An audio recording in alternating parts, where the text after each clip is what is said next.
Okay. So here we are. We already have some people here. Hello, hello. Feel free. Feel free to say hi.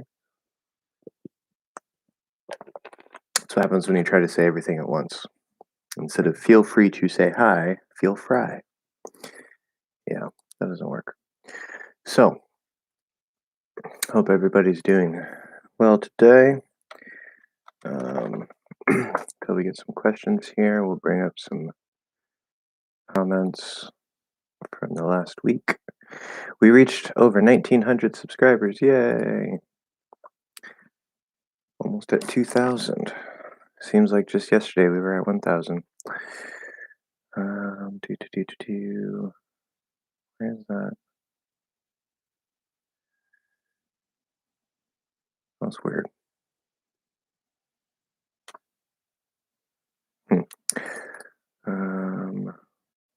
No questions, no highs. People are just here to stare at me. Is that what we're doing today?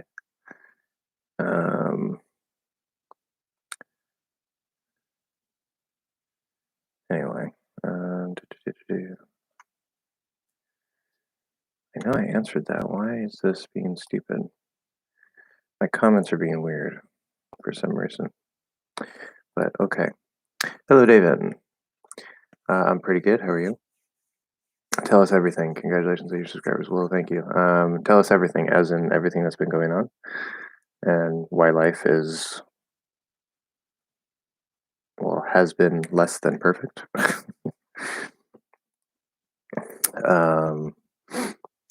I assume you're referring to my absence.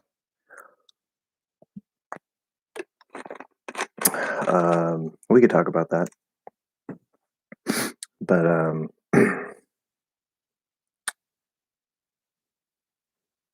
yeah.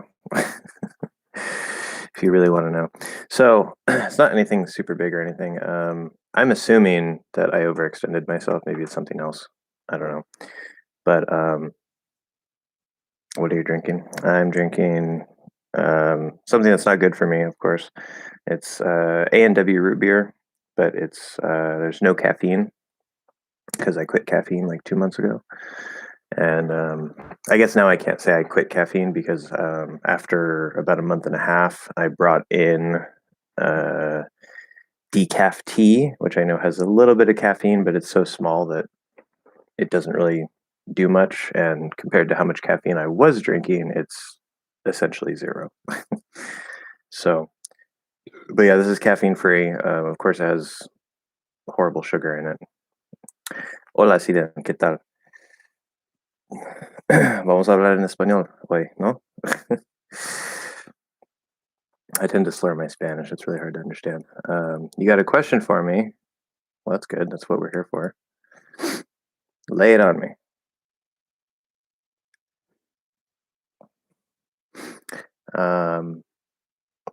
In the meantime, yeah, as I was saying, anyway, my brain decided to shut down and say, no, we're done. We're not going to do anything right now. And so I kind of trying to get focused, but I decided I just need to take a little break. So I've kind of not really been doing much except for working. Hello, Mehmet. I don't know if that's how I would say your name, but I'm going to try it that way. Mehmet. Welcome to the chat.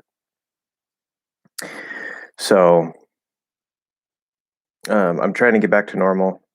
I'm feeling better, a bit more energized and stuff. And I was going to put I don't know if I'll have time today, but probably tomorrow, if nothing else, I'm going to try to get out an extra practice lesson so I have something for you guys. But I still have that thought chunking lesson in the background that I'm kind of working on. But anyway, hello, Shunshun. Welcome to the chat. Hope you're good. Let's see here. So first, sedent, word and ward, word and ward. Yeah, ward is the other general American pronunciation. I think there's a very slight difference between the two. Yeah, so there is. This is going to depend on the exact speaker, because remember, if it depends on the cot merger. Um, if you have the cot merger, then you're going to say word, that's fine. That's just general. It doesn't matter. So word is word with an vowel, and then ward. If you don't have the merger, then you're going to say it with the unmerged aw sound, and it's going to be like ward. I believe. I'm pretty sure. I'll double check that. Um, if you have the cot merger like I do, then ward is going to be ward with an R colored O, which I know is confusing. Let me see here. Yeah. So remember that the OR spelling, if it is not stressed, then it's almost always pronounced just the vowel. If it is stressed, then it's an R colored O, or. The big exception to that is words that start with a W and have OR. Those, even though they're stressed, like word, work, world, etc., those are still just going to be and not or. And so for people without the cot merger, WARD is going to be R colored, ward. I don't say it that way. It's weird. I said it that way at first for some reason because I was focusing on the O and the A, and my brain decided to unmerge for some reason. But the way that I normally say WARD is with that R-colored O instead of in the first word, because the first word doesn't have an R-colored O. It's an exception. So I hope that makes sense. But side by side, first O and then A, for these two specific words, word, ward, word, ward. So I would write them like this. Word.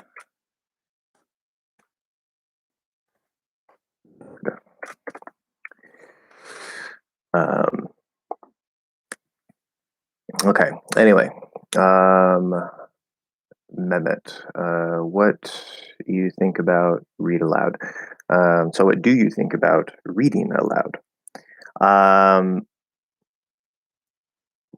For what? My question for you would be, what are you using that for?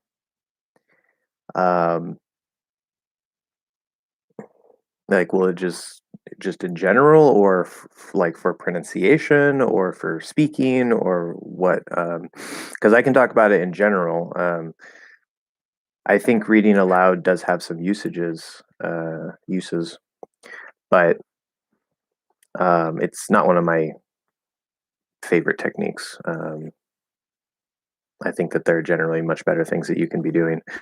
But specifically, if you want to know specifically about reading aloud for a certain skill or something, certain area of English, then I can talk about that.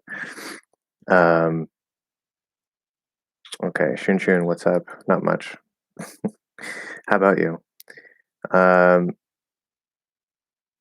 David, well, just know that we understand if you need to take some time off to recharge, you need to push yourself and burn out. The content you have on here is already super high quality and great foundation.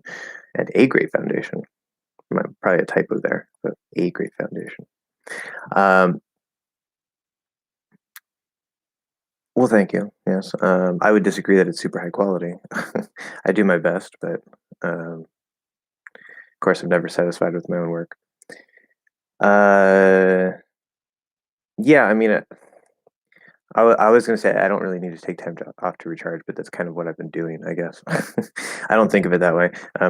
I think, see, the main problem is that my brain is usually pretty good at telling me when I'm starting to feel a little overwhelmed and like I'm kind of doing a little too much, because I'll get this feeling in the pit of my stomach. And so I know to kind of like back off, slow down, maybe relax a little bit more. But sometimes, because my brain doesn't process emotion very well, um, especially negative emotion. And so sometimes my brain does not tell me that I'm going a little too far, and I end up going over the deep end, and then my brain just shuts down and says, we're not going to do anything. So here we are. But I'm trying to get back on the horse, as we would say. So don't worry, coming very, very soon. There will be something. I'm going to post something. I posted some short videos responses, so that's a little bit, but I got to get going again. Matt, hello, Matt. Welcome to the chat. Can you go from a low pitch to a high pitch and show us how placement will change? Kind of, sort of, yeah. So remember, it's not just pitch, because you can change your pitch without. I mean, the placement is attached to the pitch, but you can kind of like you can emphasize a change in pitch without really affecting like the placement itself. So, like in English, for example, when we stress a word, it's louder, longer, and higher pitch, right? So I'm not necessarily moving my placement every time I stress a word, but what I can do, I know what you're asking, and I tried to do that in the placement video, but the way that I'm speaking now is more or less, I think, the way that I generally normal speak. It feels to me kind of like a mid range in a way. I'm feeling a lot of vibration from here, maybe a little bit here. Hello, hello, hello, hello, hello, hello. Not so much up here. I can bring that down lower without particularly trying to speak really, really deep. You can hear there's maybe a little bit more richness, a little bit more depth to my voice in a way. Of course, I'm not just lowering my pitch way down here, but that's how that would sound. So I can speak a bit more deeply. Or if I kind of move more up here, so now I'm trying to shift this up a little bit higher. And this is a bit higher than I think my average, my normal placement is, how it usually kind of sits in the middle. I'm not necessarily trying to push it up quite into the mouth. I'm just kind of trying to get it up into the upper throat a bit. If I were to try to move it up into my mouth, I feel like I have to kind of do something weird with my mouth here, but now it kind of feels like my voice is a bit more here. And then of course, if I go through my nose, a little bit of leaking through the nose here, a little bit of nasal. Of course, I can go really nasally and really just let everything come through the nose as well. That's not necessarily pitch, though. I could be talking through my nose and then still have maybe a little bit of a deeper pitch or a really higher pitch. See, so the pitch isn't completely dependent on the placement. But anyway, that was probably fun to watch. See, this is one reason why I don't really care too much about the placement idea. As I said in that lesson, it can have an effect on how you speak. One thing that I was going to include in that video, but I edited out for the sake of keeping the video rolling along and not trying to waste time in it, is I was practicing, well, not practicing. I had a class with a Spanish speaker for teaching English, and I wanted to test with him. I wanted to see, like, okay, because supposedly Spanish has a higher placement. So I said, okay, well, what I wanted to try is, first I tried to raise my placement, and I said, we were working with an example sentence, I'll see you tomorrow. And so I just translate that into Spanish, te veo mañana. And when I tried to move my placement up, he said that it did sound better. But there's two things here. Number one, after that, instead of moving my placement itself, all I did is I tried to raise my pitch without necessarily trying to raise my placement. And he still said it sounded better. So that's one point. Second point is, with just the pitch change, it wasn't quite as good as just the placement. But what I noticed from the placement, what happened is, it's not that because my voice was coming from more up here that it sounded more natural because of that. What was happening is, it was on the word, specifically on the word mañana. And English speakers have a really, really horrible habit of taking A's in Spanish, because it's supposed to be a. They don't have an they don't have a schwa sound. And English speakers speaking Spanish will often reduce any A that is not stressed to a schwa. So they'll say mañana, mañana. Or if maybe they're trying to have a bit better pronunciation, like I was trying to do, they'll maybe say the first A still has a or a, right? So mañana, and then they'll say na. And that's a problem that I have in Spanish because I was never aware that I was doing that, and the people I was speaking to, they were native Spanish speakers learning English, and they didn't hear me making the schwa because they couldn't hear it either. Um, so like when I say gusta, I'll say gusta da instead of gusta, or instead of gracias, I'll say gracias, gracias. And so that's something that I'll have to change if I want to do it later. But back to the placement here, when I tried to sort of shift the placement up, or even just raising my pitch a bit, it still had an effect because my default neutral position is right, for an English speaker. That's why we call it sort of a neutral sound. It's the schwa right in the middle. Now, when I raise my placement or even just my pitch, it sort of gave me a little bit less space in the mouth because now my throat, like my vocal tract, is kind of higher up. And so it forced me to not be able to do the schwa. Now I can still do the schwa from that placement. But my mouth wanted to much more go into that position.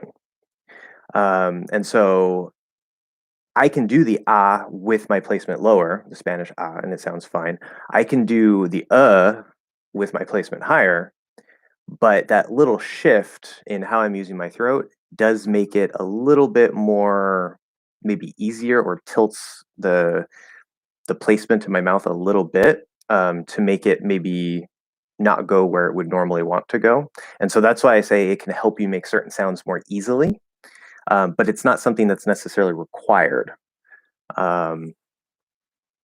So anyway, I know that's a lot more than what you asked for, Matt, but I hope all of that is useful and that my initial discussion of the pitch and the placement more or less answered what you were looking for there. David, oh my gosh, why am I a Virgo?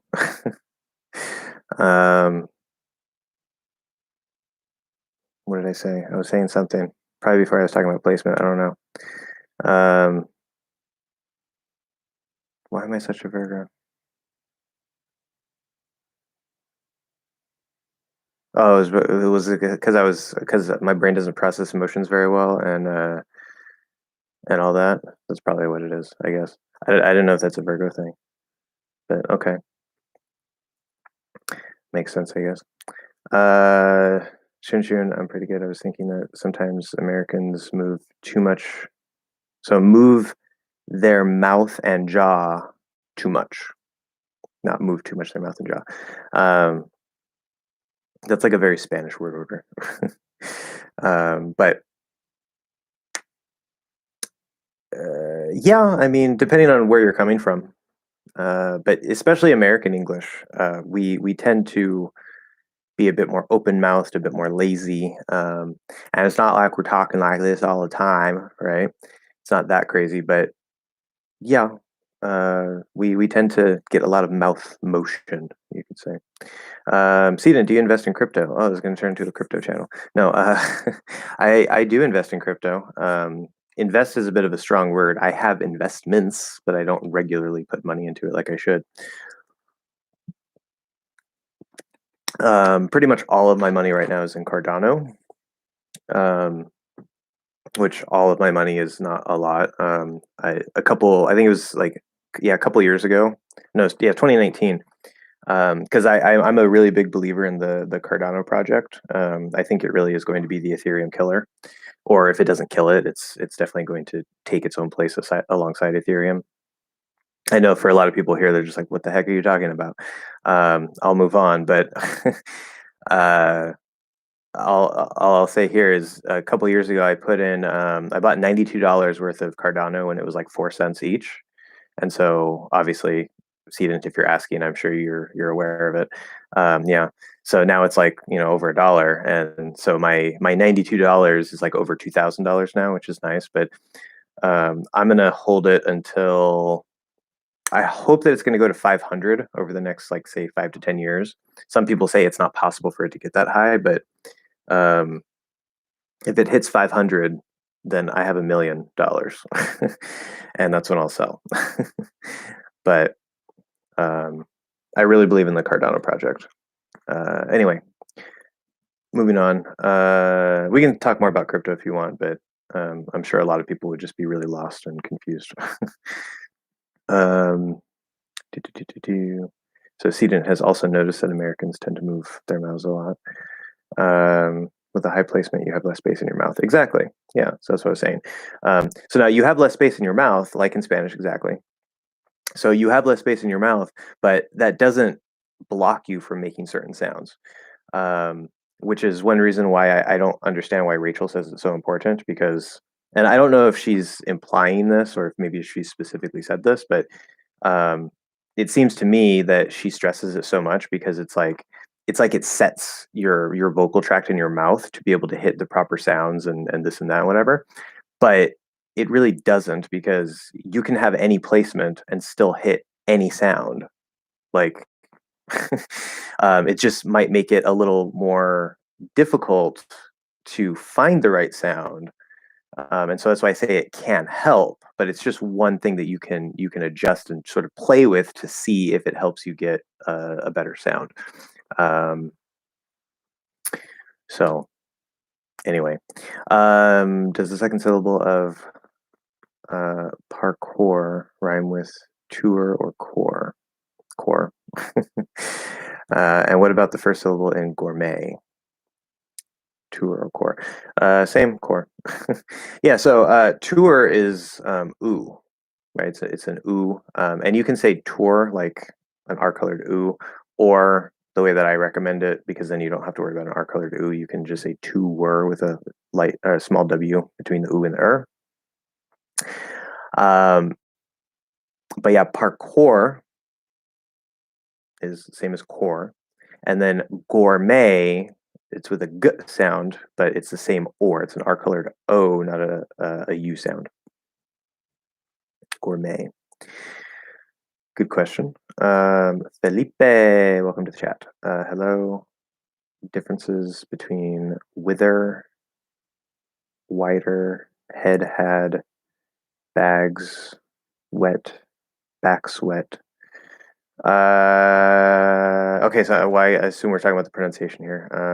Oh, it's not wither, it's whiter. I don't know why I put an H there. Oh yes, okay, so whiter and whiter. Well, okay. So WHITER, right? White, more, right? So more white, whiter. I'm pretty sure there's supposed to be two T's in whiter. Whiter, maybe not. Oh, it's okay. There's only one. For some reason, I was thinking there was two T's in there. See, as natives, sometimes we have to double check spelling because even for us, our spelling system is crazy. But anyway, so in the first word WHITER, we have W plus I. Now that's WH, and some speakers, not in British English, definitely. Most Americans who do this are going to be a bit older, like my grandpa does this, but most Americans, they don't do the voiceless W, which is wh. So that should be white, but I don't speak that way. Most Americans don't speak that way anymore. We use a regular W sound, and so it would be woo, I. Same thing with the second word, woo, I. And then in the middle, for the first word, you have a TER in the spelling. In the second word, you have a DER, right? But in American English, right, so this would be a flapped D. And in American English, we know that if it's a T that would flap, it becomes a flap D. It's the same sound. So these two words, WHITER and WIDER, are pronounced exactly the same, 100%, whiter and whiter. So if you smile whiter, then you can show your whiter smile, meaning your teeth are white. I know this sounds weird, but they sound the same. Okay, head, HEAD. In this case, EA is actually representing the third vowel E, which can happen sometimes. It's usually associated with E more commonly, but he, and then a D. where the second word, HAD, is the fourth vowel, ah. This is a common problem, right? So third vowel, fourth vowel, ah. Head, had. And I'm not worrying about stopping the D there because we're not focused on that. Head, had. In the last case, so we have bags. So we have a G, which is the voiced G, right? It's a voiced version. And that's going to make the S a Z. It needs to start as a Z. It can transition to an S. That's okay, depending on various things. But bags, bags, and then wet. So we're going to go zwe, bags, wet, bags, wet. And then with back, okay, so that's the same thing, but it's a K, so it's voiceless instead of voiced.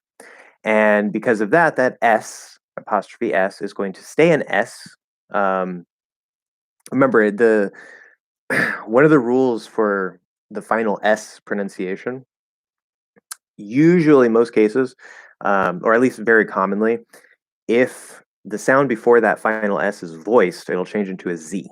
There are exceptions. There are exceptions.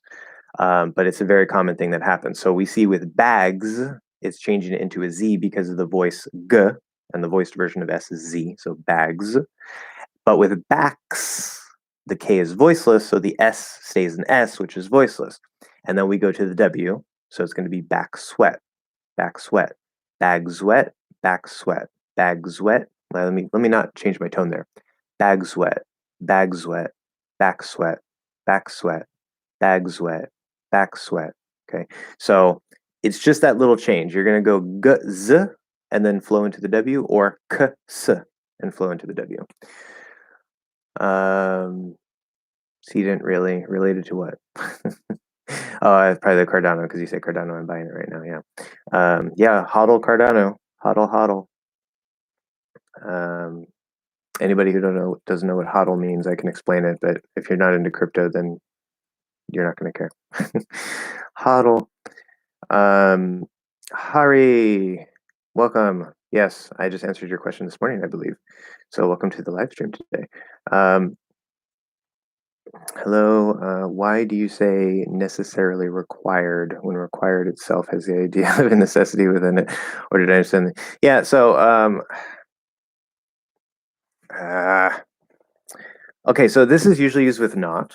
Because if I say it's necessarily required, then yes, it sounds weird. It's like I'm repeating it. But when we say not necessarily required, what that means, so you could say something is required, something is not required, or you could say not necessarily required. The usage of necessarily in this case would be that it depends, right? So like there might be a rule that says like, okay, you have to do this, like because of this, you have to do this. And so this change is required, right? But because I assume this is coming, I don't know if I put this in the answer to your preposition question, but I know I've used this phrase in answering pronunciation questions. So I'm going to use pronunciation as an example.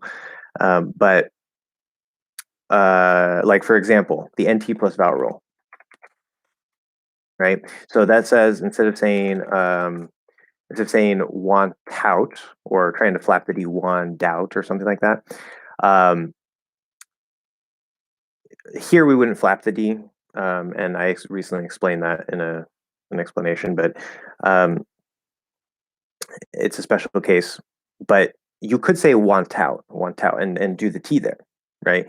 But the NT plus vowel rule tells us that we're going to drop the T, and we're going to connect the N, want out, which is part of the reason why want to becomes wanna, right?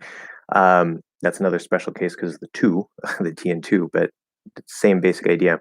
But want out, I could say here, right, the NT plus vowel rule tells us we drop the T, but it's not necessarily required, okay? Now, put simply, I could say it's not required. Yes, that would be the simple way to do it. But when I say it's not necessarily required, I'm saying, well, I'm trying to convey the idea that it's probably, like, it's very likely, right? It's what normally happens most of the time, but it's not something that you absolutely have to do.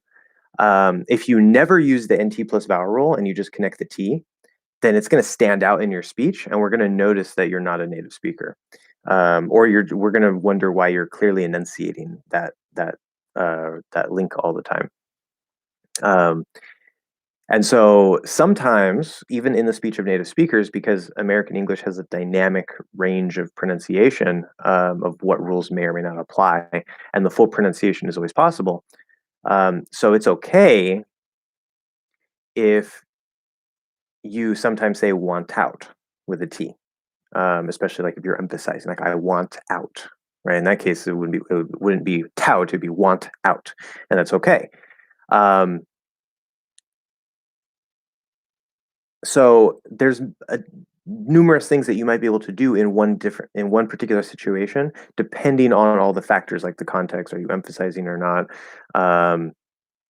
And maybe other rules that could also potentially apply based on sounds around, whatever's going on. So it gets a little complicated. So basically for emphasis, not emphasis, no. Not necessarily required. I'm sure some English speakers would just say that's bad speech, that I'm just speaking poorly, which I would disagree. But it's like a form of de-emphasis in a way, the opposite of emphasis. So because what I'm saying is like, well, this is the usual thing, but it's not absolutely required, right? It's not completely required in every single case. So that's usually how I use that in terms of pronunciation, as an example.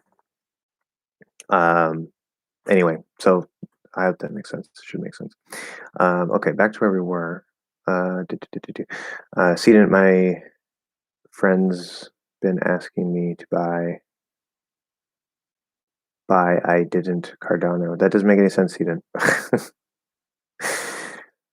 We have some typos here or something. I think but I didn't Cardano win because that last part doesn't make any sense. Try again. Shun. Talking to Felipe, whiter and whiter sound the same to me. They do, because they sound exactly the same in American English. And head has the third vowel as in get. Head is 4,000 cat. Did I miss something? Oh, I see. Shunshin is responding to Felipe. Yeah. Okay. So as I said, good. Do you think the D sound in the word typo in the word holding is a flap D or T? I've been wondering that since you mentioned the dark L as like a vowel.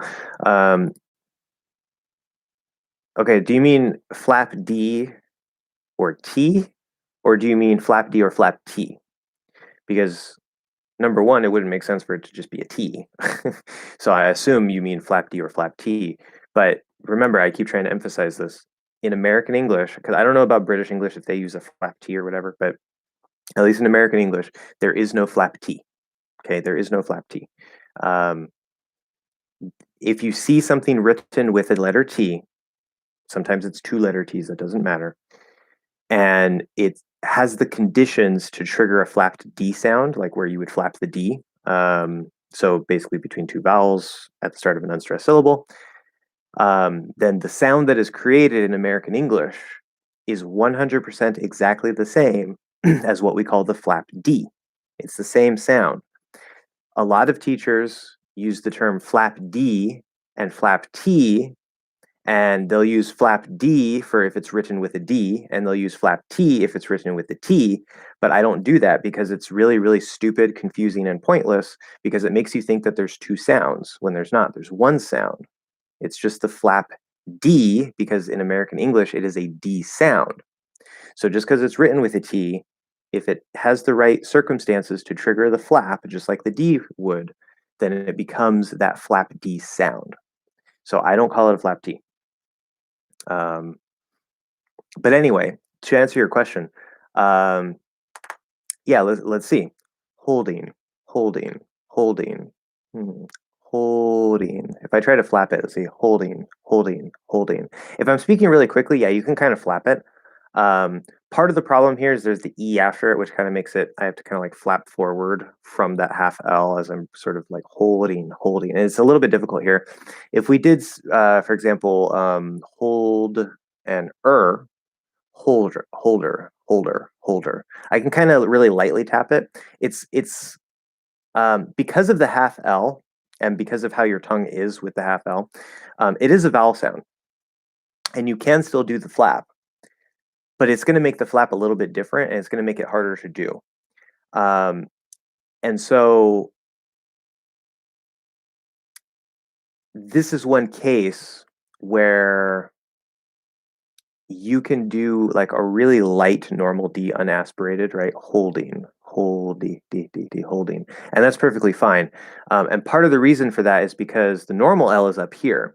And when you go up from the half L to say like the D or the T or whatever, the tongue, because you're already in that L position, as you go up higher, it's going to sound like you're completing the L into a full L, kind of, even if you don't do an actual like L sound. And so between the shape and between the fact that the tongue is moving towards a full L as you go up towards that D position, it makes it a bit weird.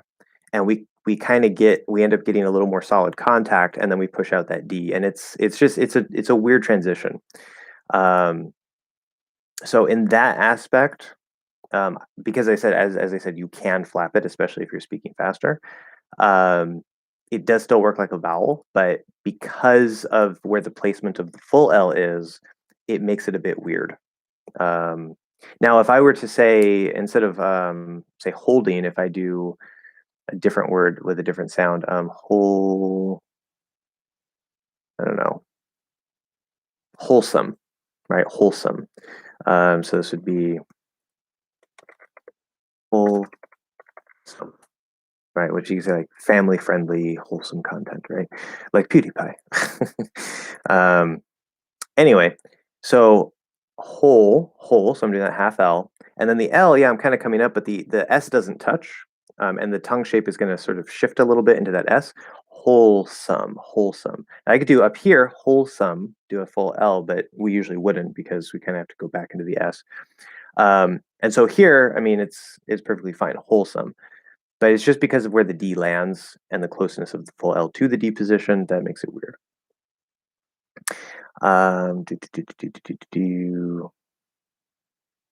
Okay, so I hope that makes sense. That might be a little confusing, but it should be. But yeah, in most ways, the half L, the reason why I call it a vowel sound, aside from the fact that it's a very open position, just like all vowel sounds, meaning it doesn't really get close to touching anything. Aside from that fact, part of the reason I call it a vowel sound is because like 90% of the way that vowels always work, the half L will also work, including, right, I've mentioned this in several live streams. There's an L sound hack, which is that in American English, you actually never have to use the full L. And I don't necessarily recommend that because if the L is at the start of a word, it's kind of just easier just to do a regular L. And we will commonly do that even in American English. But if you have complete control over that half L, for example, if I say like this, so follow, okay? Now, here, the L, it's spelled with two L's, just ignore that, but it's fa-lo.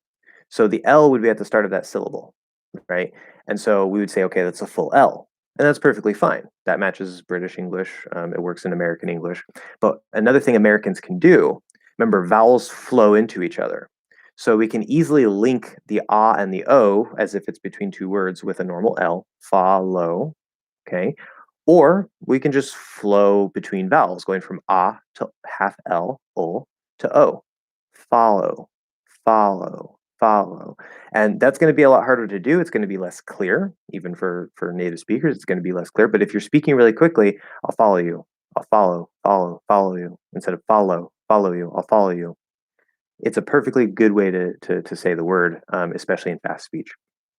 So it's another way to do it. You don't necessarily have to care about that or worry about that.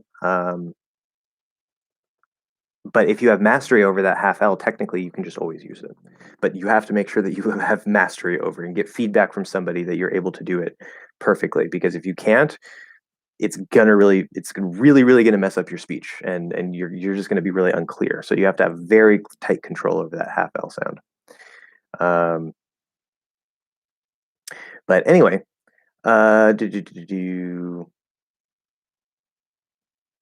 okay.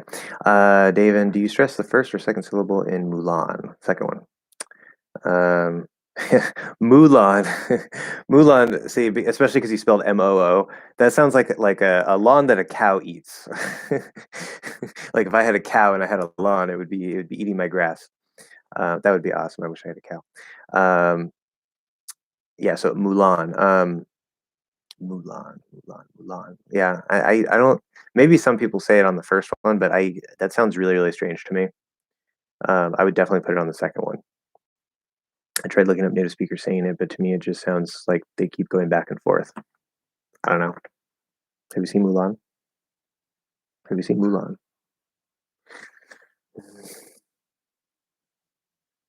I can kind of see why that might be, but yeah, it's still weird to me to put it on the first one. So anyway,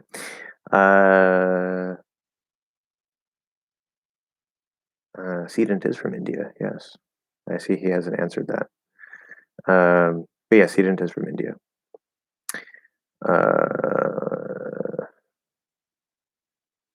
Okay, Professor, I'll check it. Okay, do you pronounce? Oh, yeah, this word and this word. Yeah.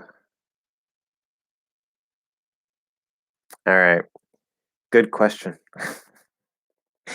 So, and I'm glad that you explained what those things are, so that everybody, I don't have to explain it. Although, person who writes a check, I've never seen that word used for a person who writes a check. I would think of it as somebody who draws a picture, right? Which we would probably use the word artist or something, but you could use the word draw and add to it to describe somebody who draws. Um, hmm, Interesting. Maybe because I don't work with checks. Like I don't write checks. I don't have checks. I don't. Well, I guess I occasionally cash checks because I get them, but um, I don't write a check. So maybe that's why I'm not familiar with that use of the word. But anyway, to your question, the answer here is the first word, the piece of furniture, well, part of a piece of furniture, is drawer. So it's going to be the D, or I changed it into a J. That's one way to do it. You can keep it a D. And then it's going to be the R and then or, right? So R colored O. Spelled AWER, but it's just an R colored O. So like you put, right, it's going to be like drawer. And I would actually do it this way with a J. Drawer. Now for the second one, um, I'm pretty sure that this, since I don't actually know this use of the word, I'm going to say it the way that I would say for somebody who draws a picture. And I would pronounce that drawer. So we're just flowing from the ah to the because the base of this word is draw, to draw a picture. And then just like a runner is someone who runs, a drawer is someone who draws. So I would pronounce that drawer, which I guess I should stress here too.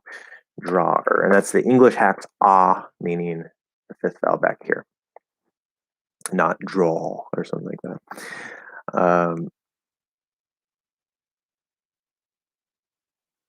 So I guess the dictionary would be correct there. Although they're probably wanting you to do the unmerged ah, I'm sure. So yay, there you go. Ari Forest. Ari, I'm not sure. I have no idea how to pronounce that. But yes, you are welcome. I don't know why what I'm being thanked for, but you're welcome. So is it basically for? Oh, I already get that. It's 2 o'clock in India, past midnight. I'm half asleep, but still here to support this gem of a channel and its inspiring edit. Thank you very much. I appreciate that very much. Yeah, I know we have a pretty big time difference. I try to move the live stream around a bit, give or take a few hours to kind of make it better for different people. But yeah, thank you for being here anyway. It definitely helps. YJ, hello. I remember the picture. Was it always YJ? I could have swear there was a different name there. Anyway, I don't remember. Quick question. Polysporin. Sounds like people saying polysporin, not schwa between R and N. So the I is unvoiced. Okay, or I just connect. Okay, so quick clarification about voiceless and voiced. All vowels are voiced. If I were to do a vowel sound and I don't voice it, for example, E, it would be, it just sounds like an H in the E position. So voicing has nothing to do with this. That's a complete thing. Now you can sometimes we can drop sounds or change a sound to a different sound, like to a schwa sound. So if a sound, in this case, if you're not hearing that's between the R and the N, that vowel sound, either you're not hearing it or people are dropping it. It's not that they're not voicing it or whatever. So let's see. Polysporin. Yeah, so what's happening here, when we go from the R to the N, I mean, it might not be specific, but in this specific case, earn, yeah, because of where the R is, and then you kind of just go from that R and you just lift your tongue into the N, earn. It's supposed to be, at least in the way I speak, it would be an I, that second vowel sound, I. It could also be a schwa, that's perfectly fine.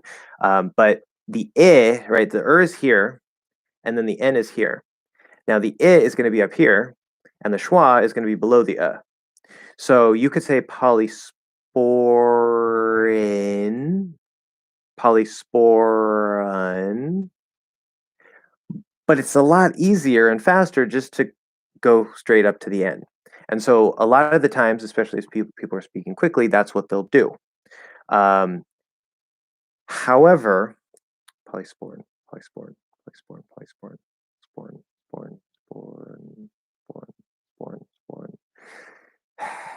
There's a little bit that we can modulate with the voice. Like as you go from the R to the N, you can kind of push your voice out a little bit more. And that little change in the voice that we hear can sort of replace the vowel. So it kind of sounds like there's still a vowel there, even though I'm just going straight up into N. I don't think that's not really required. Because if you just go polysporin, Japanese polysporin, it still sounds close enough. It's perfectly fine. So we may or may not modulate the voice. Short answer is you can drop that vowel sound. It doesn't really matter.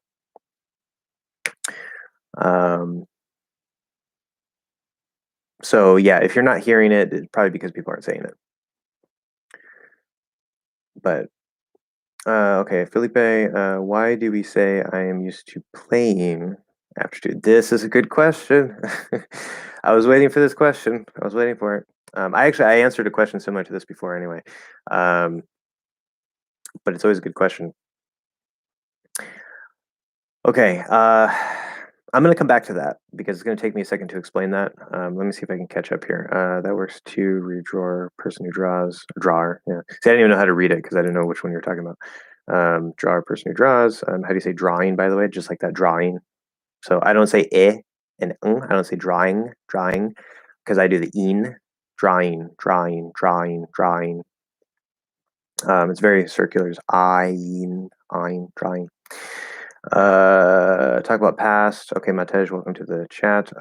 Can you be more specific about what you mean by the past? Because there's the simple past, past continuous, the past perfect, the third conditional, which is a hypothetical past. What specifically, is it a tense, or is it like, do you have a specific question about the past tense? Or do you want me to talk about my past? See, this is a very unclear question. So if you can elaborate specifically what you mean there, then we can come back to that. Okay. Okay. So I'm going to go back up to Felipe's question since I reached Felipe again here. So why do we say I'm used to playing? Okay. Part of the reason here is because of used to. And there's a couple different ways that we can look at this and explain this. There are cases where we use ing after to. And you might not have been taught that because in like literally 99% of cases, if there's to, there's no ing because that's considered like the base form, the dictionary form, right? Which is actually not, but we don't have to worry about that. For example, if I say I'm looking forward to meeting you, okay, this is to meeting.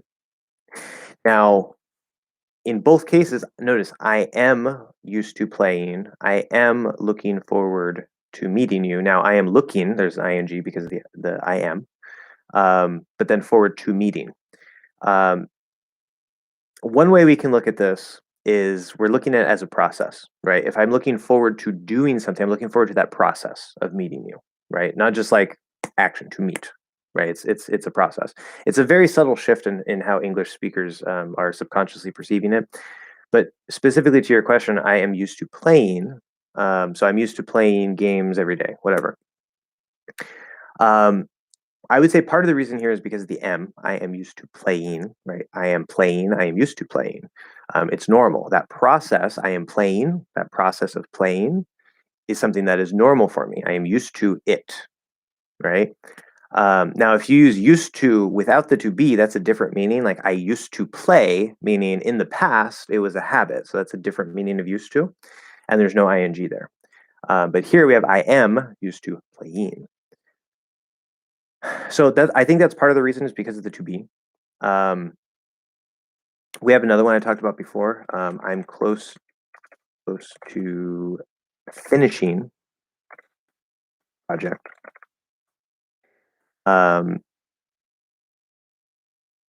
So all of these are going to work very similarly, but it's not necessarily because of to be. I just think that's a nice little detail there because it's again we're looking at it as a process, at least in some aspect.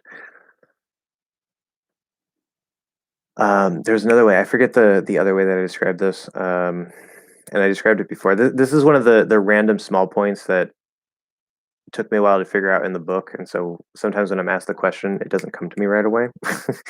I'd have to look it up again. Let me get my book really quick.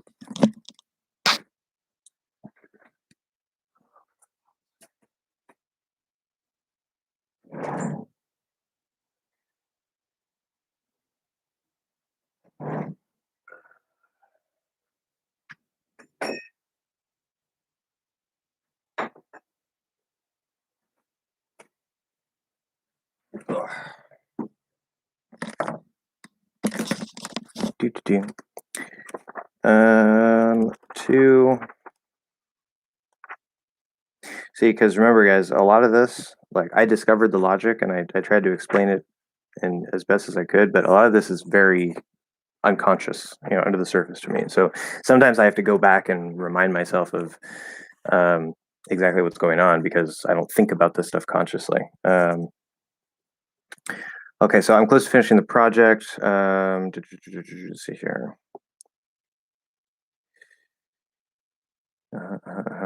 So first, the verb itself, right? So I guess this is important. The verb itself is not to do, to see, to go, right? It's just see or do, see, go. That's the verb. And we know that to is right. The preposition to always is about an endpoint. So I explain this in the book. I explain this in the lesson. You can watch the lesson about the preposition to. So we're just using to point to the verb in the basic form, right? But it's about see, right? Or in this case, it's about play. Now, this is a bit of a special case because it's used to. That's a chunk. But the part of the to role here it attaches to the basic general usage. So we use the preposition to so that we can point to the verb, and these two words together are what we call the infinitive of the verb. We also know that we have to use the ing form of a verb after a preposition. Okay, this is the second part. For any other preposition, right, I'm thinking about going.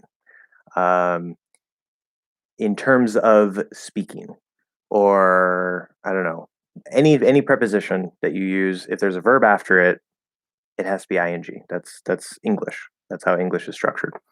The one exception to that is that basic form of the verb, right, where we don't use the ing. So keep that in mind. That's one of the keys here. So in the example sentence, I'm close to finishing the project because that's one I used in the book here. Is the word to attached to the verb, or is it attached to the word close? Close to is a chunk. I'm close to the store, right?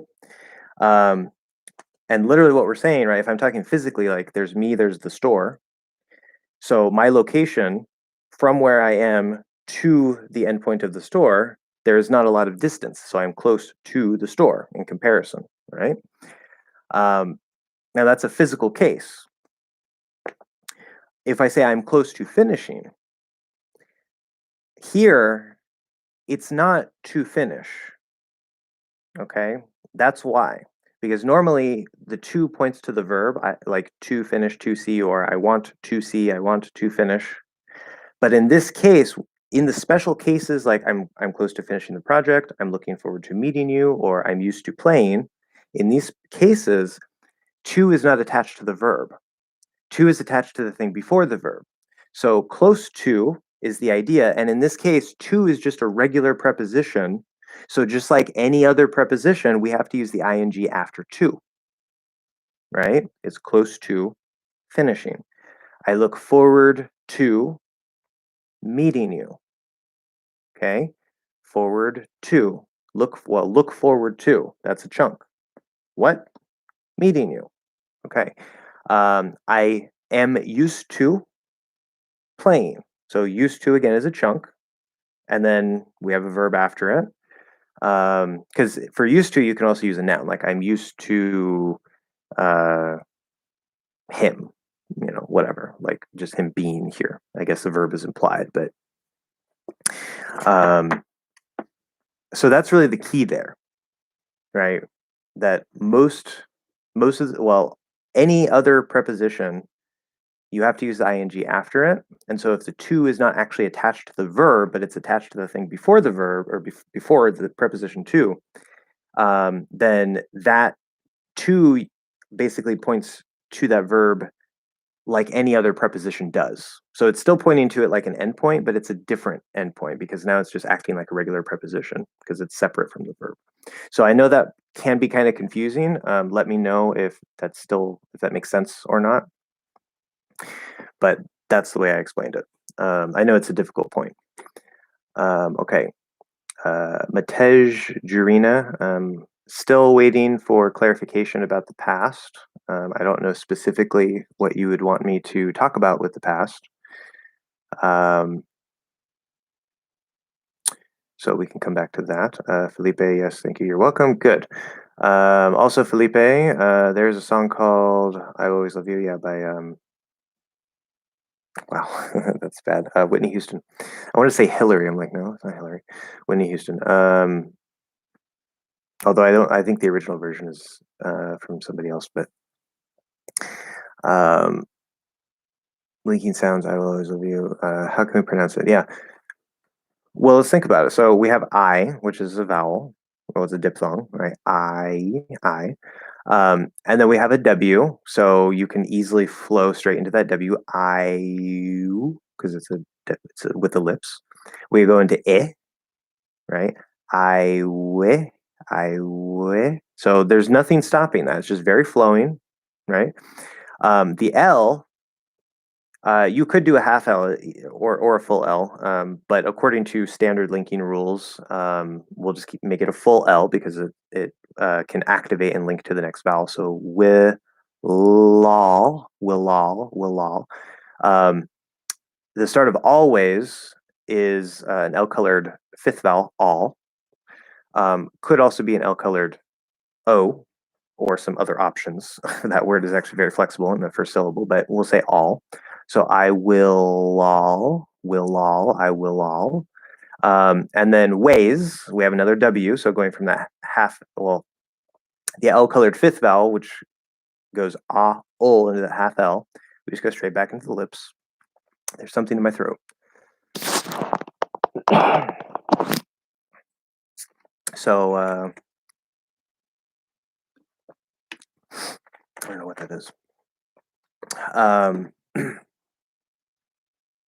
All, and then A's. So it's the diphthong A plus a Z sound. I will always, I will always, I will always. Yeah. Very good example of just nice linking and flowing between words. Okay, Wenders. Hello, hello. Sorry, it took me a second to get here. Is the word professor used in American public schools as it happens in American universities? No, no, it is not. In American universities, yes. In American colleges, meaning like sort of in between high school and university, like community college, for example, professor will be used. And that's what is expected. Now, you could still refer to them as the teacher, but directly, like if you say, oh, professor, it's expected that you're going to call them professor. Like if you say, oh, teacher, like it seems kind of weird. Or you can use their name, like Mr., I don't know, more, whatever, if it's me. But in public schools, I don't know about private schools because I've never been to private school. But in American public schools, we refer to the teacher as the teacher, not the professor. Yeah. And then of course you can say, Mr. or Mrs. whatever. That's most common, but we don't think of grade school teachers as professors. They're teachers. And why, I don't know. It's just the words that we use in those contexts. You're welcome, YJ. Sedent, could you help me with pronunciation of January, February? Yeah, especially February. Okay, so January is the easier of the two because February actually has a little trick to it. So January, right? Jan, so it's fourth vowel, Jan, and then we're gonna go January.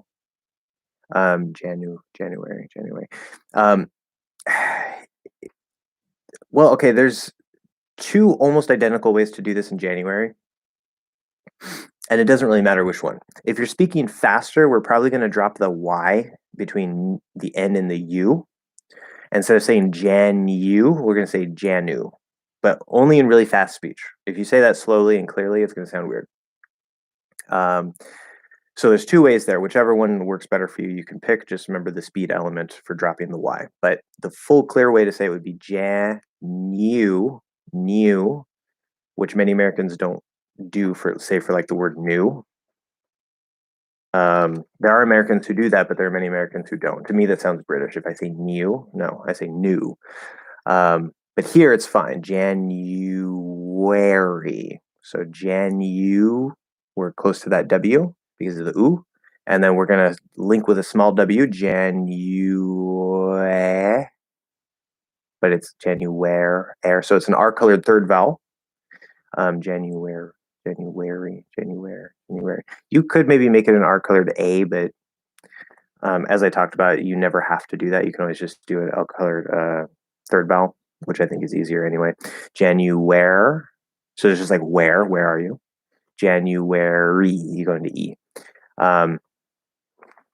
So it could be a bit of a tricky word. Yeah, but that would be that. For February, the way that I say it is wrong, quote unquote. And I'll say it both ways, but usually I say it the wrong way. It's not a wrong way. It's just some people say it is. Anyway, so the correct way to say it is February. February. and then wary, February. So the ending, just like January, February. So it's uary, uary. That's the same. The first part is supposed to be Febru, but the wrong way to say it that I usually do is we drop that first R sound and we say February, February. It's not a wrong way to say it. I don't care who tells you that. It's not wrong. It's another way to say it. It's perfectly fine. There's just some people with, we'll say, sticks up somewhere that is not pleasant.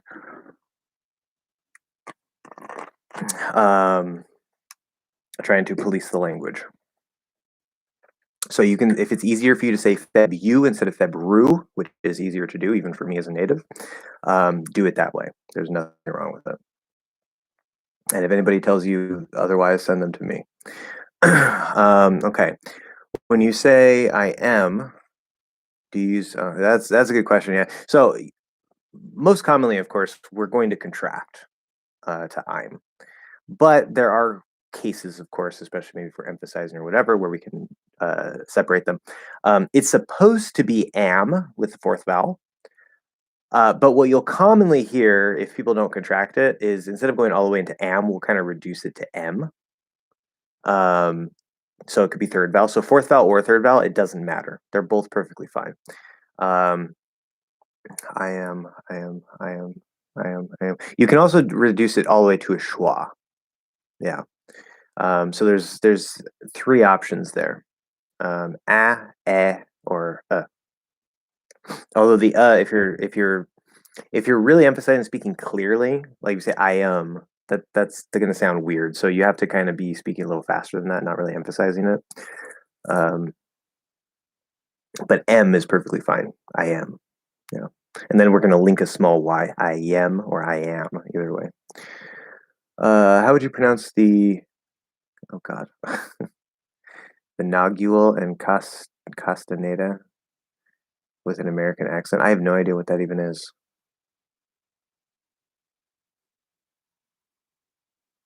Oh, what? Okay, hold on.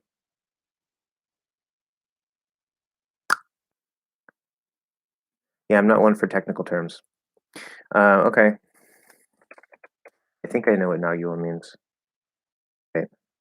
Oh, wait. I think, okay, that might be the... Ah, got it. Okay, now that makes more sense. Because I didn't know what the word, like, I recognize that castaneda, which is kind of an English way to say it, is a Spanish word, but I was like, nogule, what the heck is that? Because that doesn't look Spanish to me. But I looked it up. It says a guardian spirit among Mexican and Central American Indians believed to reside in an animal. I'm surprised it's even in the English dictionary. Yeah, so if I were to say these, you threw me off guard, so you got to hear it very naturally. Nogule, or castaneda, which I hate pronouncing Spanish like that. It's like you can try. So of course I don't know if there's going to be like an umlaut on the U, if it's supposed to be like nagual or no, I guess that would be different because I'm thinking bilingue. Yeah, never mind. So yeah, it would be nagual, and castaneda, castaneda, not castaneda. Okay, see, I have that problem. Anyway, yeah. So there you go. Lenders. Is are reduced at the beginning of questions. See, quotation marks help. Remember, always quotation marks. Because you said is are, and I was trying to read those two. It's like, okay, there's two to be's. What's going on here? If you put are in quotation marks or something, I'm going to be able to start reading that much more easily. So is are, or is the word are, you can say the word are, is are reduced at the beginning of questions. Just because it's in writing, that's why. Is are reduced at the beginning of questions, as in the questions, are you coming to the party, or can, in the question, can you go? Auxiliaries at the beginning of the sentence. Okay. Good question.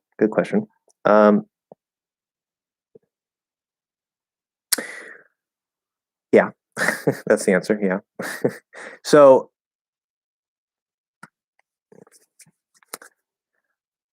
I don't like the question though. Not that it's a bad question, and it's not you. You didn't do anything bad. It's just I don't like the perspective that the question is coming from. Um, and there's a better way to look at this. A better question would be, is R reduced? And is can reduced? Because the answer to that is usually yes. It doesn't matter if it's in a question or not. Now, in a question, maybe it's slightly more likely that you don't reduce it just because it's like the first word, but you can still reduce it. It doesn't really matter. So if I say, right, nice and clearly, are you coming to the party? Are you coming to the party? I could say just not are you? Instead of you, yeah. Are you coming to the party? Are you coming to the party? Are you? Are you? Are you? Super small, super short. Are you coming? Are you coming? Um, you can even kind of reduce R to a schwa. There are definitely times to do that. Like, what are you doing? What are you? What are you doing? Um, here, are you coming? Are you coming? Yeah, if I'm really, really lazy, I can just do a schwa instead of the I can say like, "Are you coming? Are you coming to the party? Are you? Are you? Are you?" So you don't even have to do the R there, the sound. Now that's really, really fast speech, right? The slower, again, remember the dynamic range and flow. The slower you go, the more clearly you start speaking, the less you can do certain things. So reducing it all the way to a schwa is definitely a speed thing. At the very least, as long as you're not super clearly enunciating, you're just kind of speaking, more or less clearly, normal speech, then you can definitely do instead of R, and that's perfectly fine. Um, but you can also do that even if it's not at the start of a question, right? Like if I say, you are coming to the party, I'm making a statement, right? I could say you're, obviously it's a contraction, which is a type of reduction, technically. Or even if I say you are, um, I can say you're, instead of you are, I can still reduce R to and then just link that w sound, that small w, you are coming to the party. Perfectly fine. No problem. So R will often reduce, yes, unless it's stressed for some reason, like how are you? It's the focus of the sentence. Um, and if I shift my intonation, I say, "Oh, I'm fine. How are you?" Now it's on you. How are, so I contract how and R. How are you? So it's off of R now, and we're probably going to reduce it. With can, same exact thing. It doesn't matter if it's a question. It doesn't matter if it's a statement. Can will, so it's supposed to be k-aten, so it'd be can, I'm not typing, can, okay? Now, there's two ways to reduce it. The standard way that most teachers will tell you is to reduce it to a schwa, which is perfectly fine, especially if you're speaking really, really quick. It's almost guaranteed to come out as a schwa. Or the other way to do it, which is the way that I commonly do it, and that I think a lot of Western Americans will commonly do it as well. In addition to maybe the schwa, we will also reduce it to I, the second vowel sound. So you'll really hear me a lot say kin instead of kun, unless I'm speaking super quickly. But either way is fine. So we can say with a schwa, can you go? Can you go? Can you? Can you? Can you go? I'm also reducing you there, which I don't have to, but it's possible. Can you go? Or I can say with can you go? Can you? Can you go? Can you go? I think the is a little bit clearer while still giving you the benefit of being reduced. It might be a little bit easier for some people, so you can do it that way if you want. Or if it's, say, if I say a statement, you can go, right? Now I'm emphasizing there you can go, but if I say you can go, you can go, well, that's a bit of a weird, you can go, you can go, you can go, you can go, or you can go, you can go. Both ways perfectly fine, no problem. And you mentioned auxiliaries at the beginning of a sentence, which these are, right? Do is the same. But again, it doesn't matter if it's a question or not. Do will often reduce to duh if it's a helping verb, an auxiliary. If it's the main verb, it's not going to reduce. So, yeah, good question. Okay, what is the name of the book? Is it your book? Oh, yeah. This is the Logic of Prepositions book. that I wrote, that I'm making a course about, that you asked a question about. So yeah, this is the book that the course is based on. And if you want to buy it, it's on Amazon. It's 400 pages. I know. I'm just as surprised as you are. This is the first book that I ever published, which is kind of sad because I've always wanted to write novels and stories and stuff, but for various reasons that hasn't happened yet. It will in the future if it hasn't happened yet. And so this is actually the first book that I have published, and it's 400 pages. Good for a first book, I think. But yeah, it's just the logic of prepositions. YJ. Oh no, another one. Yeah, no, it's the same way. Oh, I see. Okay, the chat moved.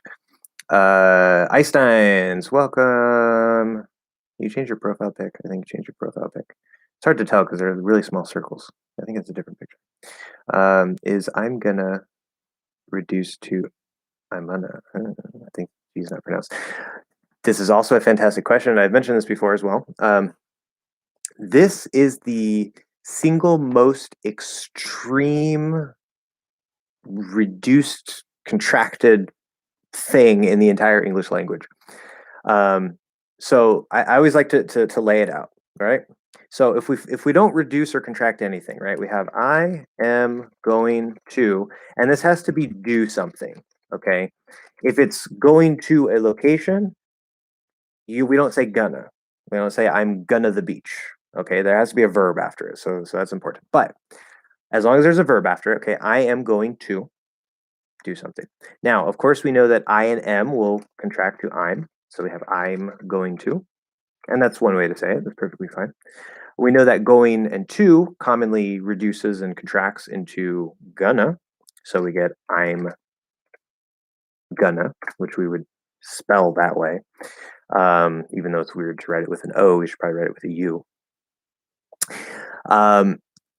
And that's pretty standard, right? That's a normal way. It's not necessarily informal. It can maybe sometimes sound kind of informal, but that's a pretty standard way. Between I'm going to and I'm gonna, these are very normal ways to say this.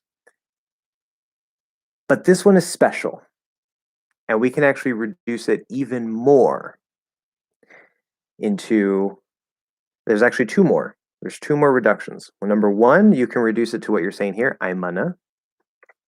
So it would be like, we don't have a way to write this because we don't write it, so I'm just going to write it kind of phonetically. Like, I'm gonna. So we're dropping that g sound. Now that starts to sound a bit informal, for sure. It's still very common. You'll hear it very, very commonly if you watch a lot of American like TV shows or movies or whatever. But it is a bit more informal. And then the most informal and the most extremely contracted thing or reduced thing in the entire English language, which if we write it, you're not supposed to write it, but if we write it like this. It would be pronounced Emma. Right? I'm gonna do that tomorrow. Now this does sound very informal. It is very informal. So don't use it at work. Don't use, I mean, wherever you're in a formal context, don't use it. But yeah. So I am going to do something can turn all the way into I'm gonna do something. Yeah. Okay. I saw the video on Logic of 2 yesterday. It's the first video I watched of yours. I found it randomly searching. Oh, cool. Good thing Google's working. Glad I found it though. Yeah, well, so the logic of 2 is actually it's the most recent video in the course for the logic of prepositions. I have also a video for of, and I have several for on. There's one for the main on, phrasal verbs with on, and idioms with on. And then I think 2 is the one I did after that. Yeah, 2 has 2 parts. Of just has 1 part. Yeah, I started with on. That's right. I remember now. And there's also an introduction to the course. The book has more examples because if I tried to do all the examples that are in the book, those videos are already quite long generally, and like they would be like an hour, hour and 50 minutes or 50 hour and a half, per preposition. And so trying to keep it a bit shorter and also saving myself some time because it takes me a long time to make those videos, even with leaving out some examples. So the benefit of the book is you have more examples that aren't in the videos, and you get to see them, like written out, and they're structured in a particular way to help you learn better. And I decided not to use this exact structure in the videos because it didn't work as well in video format. So I just kind of did it the way that you see it in the videos. So the book is definitely, I think, the better place and it's the better tool, but the videos will give you the core information that you need, and lots of examples. Um, Anyway, I need to start making like videos about the questions you guys ask because I've gotten several questions about like, oh, how would the logic apply in this case? And if I make videos about it, like that's sort of like a relatively short, easy way for me to push out more content on that topic. So I think I'm gonna try to do that. Um, but anyway, YJ, it happens no ES, it happens just an S. It happens always with BR blend. So, oh yeah, we're talking about February. There's a tendency for some speakers to leave out the R sound after the B in library, resulting in library. Okay, no, it doesn't always happen. In fact, if you try to do that all the time, like if you say library, that, and it might depend on the word, but like that, for example, library, um, that sounds like Ebonics to me, which there's nothing wrong with that. As I've said many times before, people speak how they speak. There's nothing wrong with that. But that's not the standard normal way. The word February is special because that first R in there, surrounded by all the other sounds, plus the second R later in the word, it's a little bit difficult to say. Like, I mean, we can say it, but it's just a lot easier to drop that first R. And so that's sort of a special case word. Maybe there's other words that have BR that some natives do that, but if you try to do that with like all words that have BR, it's not going to sound like standard American English. So if that's the sound you're going for, then you don't want to be doing that. Just in the word February in this case. Okay. Chat keeps moving. I'm so far behind. The R is not silent though, so the standard pronunciation calls for leaving the BR sound in place. The R is not silent.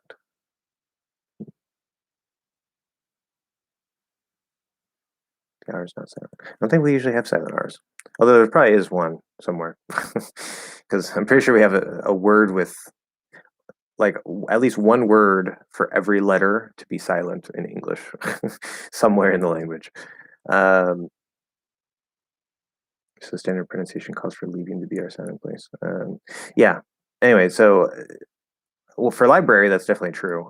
For February, again, the way it's supposed to be pronounced is with the R. Yeah. But saying it without the R there, as I said, it's just another way to say it that's not wrong, because a lot of people say it that way.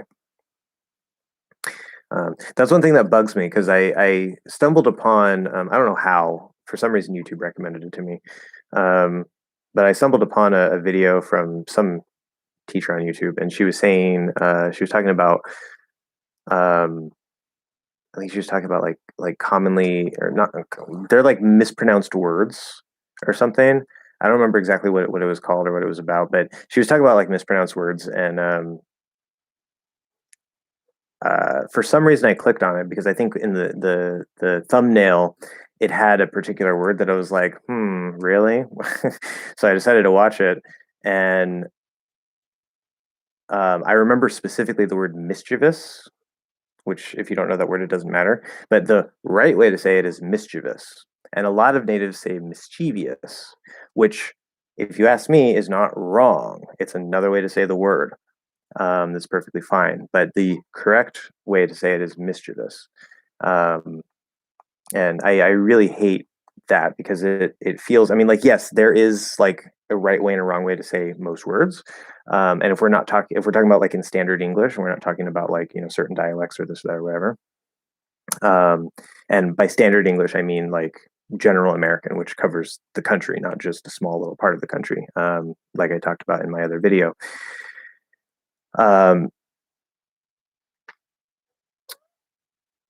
Oh, I lost my thought there. Yeah, but it really bugs me when people try to be like police of things, and they say like, "Oh yeah, some natives say it this way, but it's wrong." It's like, mm, okay. There are quite a few words that have more than one perfectly normal pronunciation, and it's fine. Like, it's not wrong. Or etc. See, I say etc. And a lot of native speakers hate that because it's supposed to be et cetera with a T. But I say ek with a K. There's nothing wrong with that. Absolutely nothing wrong with that. Anyway, moving on. Where were we? Oh yeah, so in January and February, we have W sound as well. A small W, a small linking W, yes. Not a full W. Technically, it probably doesn't really matter, but that's how, because we're going from the U to the E, and whenever we go from U, O, or ow to another vowel sound, usually between words, right? It's a linking rule.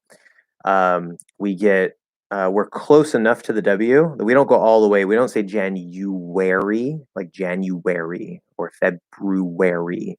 It's too much of a W. We don't want to go all the way in. We just kind of want to, like, we're already there. And as we release from the U position in this case, the lips are close enough to the W that when we release into that next vowel, it creates the illusion of like a small W. But there's not actually a full W sound. So be careful. That's why I call it the small W. And that happens inside words too. It's not just between words. In fact, a lot of the linking rules between words will commonly apply inside of words. So I don't know. Welcome to the chat. IGTP. I don't know what that means.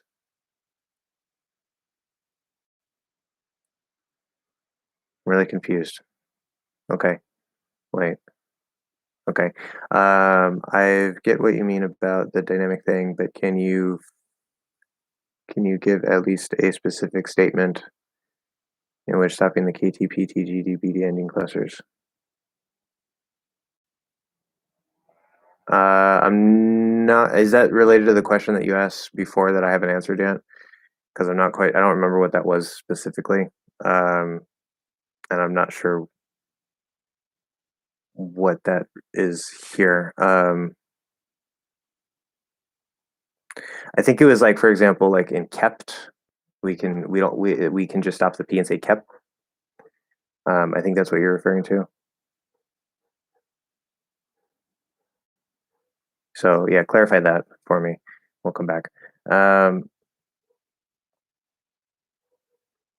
Okay, David, could you please read these out loud? Yeah, good.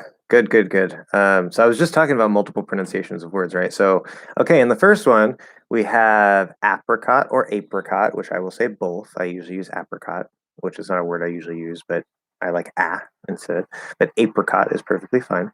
Gala or gala, not gala. Sorry, there's a loud noise outside. Gala or gala.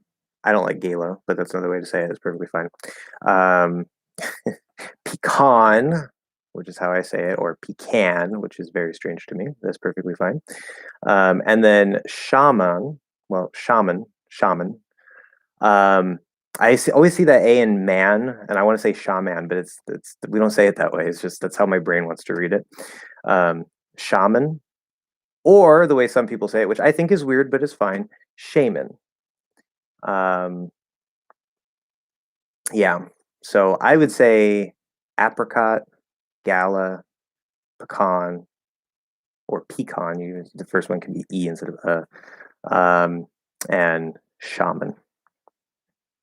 I'm looking for the first pronunciation that pops into your head. Well, there you go. That would be it.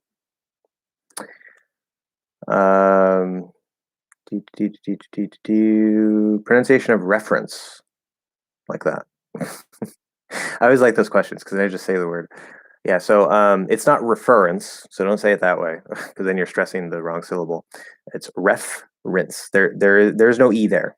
It's not an it's just it's an r consonant, not an vowel. So it's reference or reference. It could be a schwa, that's fine, but reference.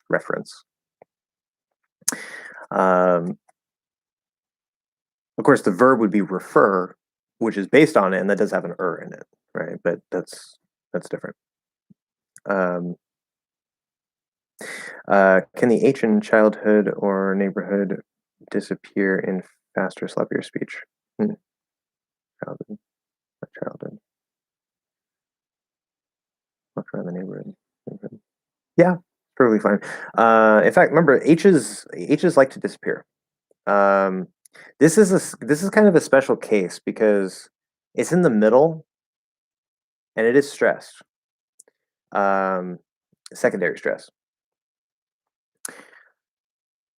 But right, if anytime we have an H say at the start of a word, especially if it's not a stressed syllable, and there's something before it, like a consonant that could connect to the vowel after it, it's a standard linking rule that we can sort of like push through that H, drop the H, and connect to the vowel. So if I say, I don't know, see him, right? We can link with a small y, see him, and drop the H.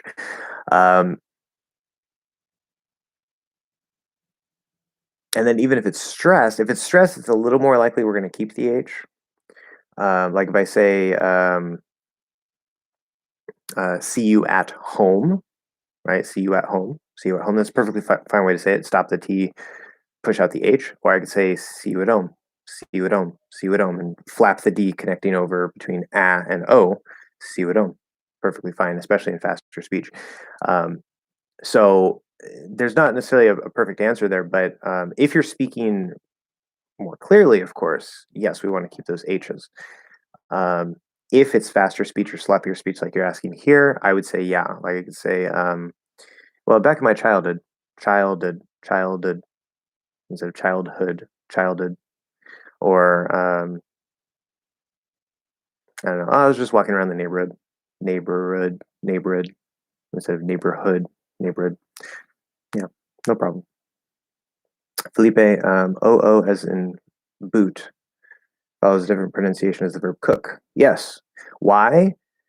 Because English does not have a phonetic spelling system. That's why. And this is, again, why I've told you guys millions upon millions of times, and I will say it millions upon millions of times more. Focus on your ears, not your eyes. In any language that you're learning, but especially in a language that does not write the way words sound, which is what English does. There are some words that we pretty much write the way they sound, but a lot of words, probably most words, are not written exactly the way they sound. And we have spelling patterns, and some of those spelling patterns are very consistent, like 99% of the time, if you see the letter A with no silent E in the word, it's going to be a, that fourth vowel. There are some exceptions, but it's usually a. If you see A and you put a silent E, then it's going to change that a to A. That's a very consistent rule. There are some exceptions, but usually you can rely on some of those very consistent rules and make a good guess. Then there's for oo, o, and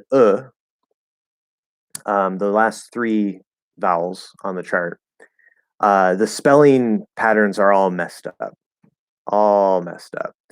Sometimes you see an O being used with an oo sound, like do. Sometimes you see, like in this case, there's o in boot, which is an oo sound, and then cook, good, book, right? These are what I call the high schwa instead of oo or o. Sometimes, in fact, the letter O by itself is the least common way to spell the O sound. It's usually OA or O with a silent E. It's ridiculous. It's absolutely ridiculous for those three sounds. So, especially for those three, do not trust your eyes. You want to listen.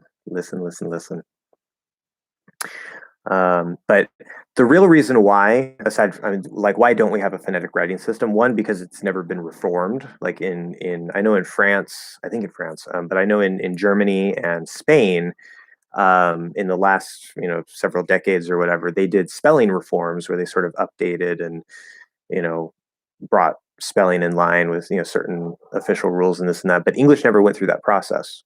We don't have like a Royal Academy of English like they do in Spanish or in Spain. Um, and so, especially for pronunciation, part of the reason is probably because it's now a global language, and so there's so many people that speak it with a bunch of different accents all over the world. But also because English is a very flexible and adaptable language that has, through its lifetime, from Old English, which is completely different, but from Old English through Middle English to Modern English, we've had contact with Latin and Greek, like ancient Greek, and all these different languages that even like Japanese, we've adopted like tsunami from Japanese, for example.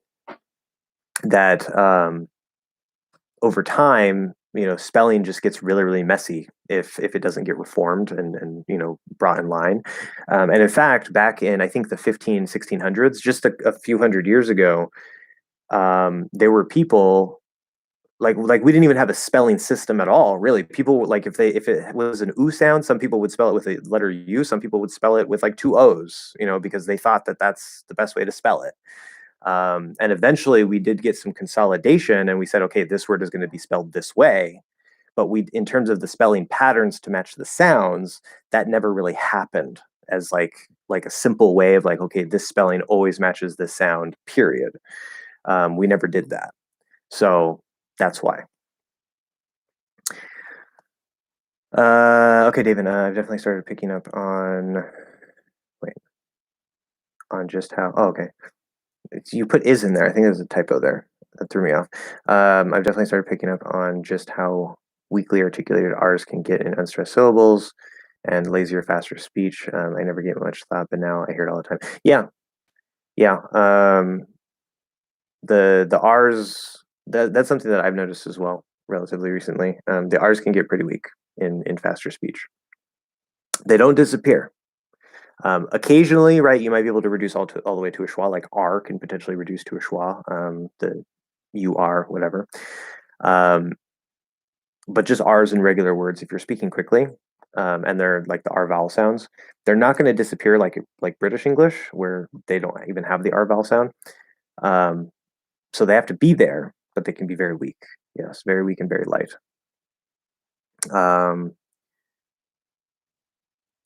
All right.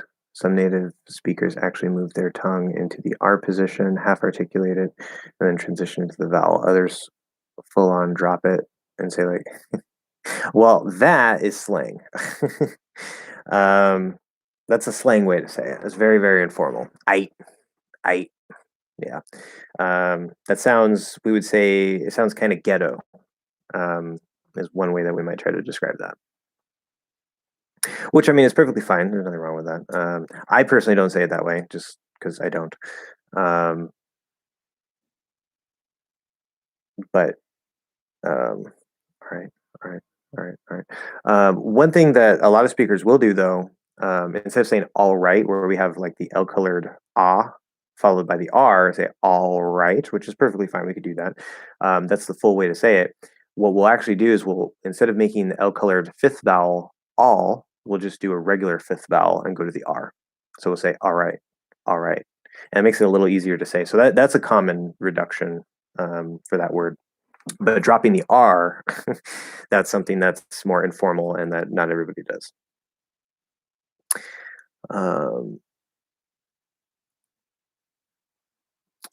How much does your book cost, and what kind of content can we find in it?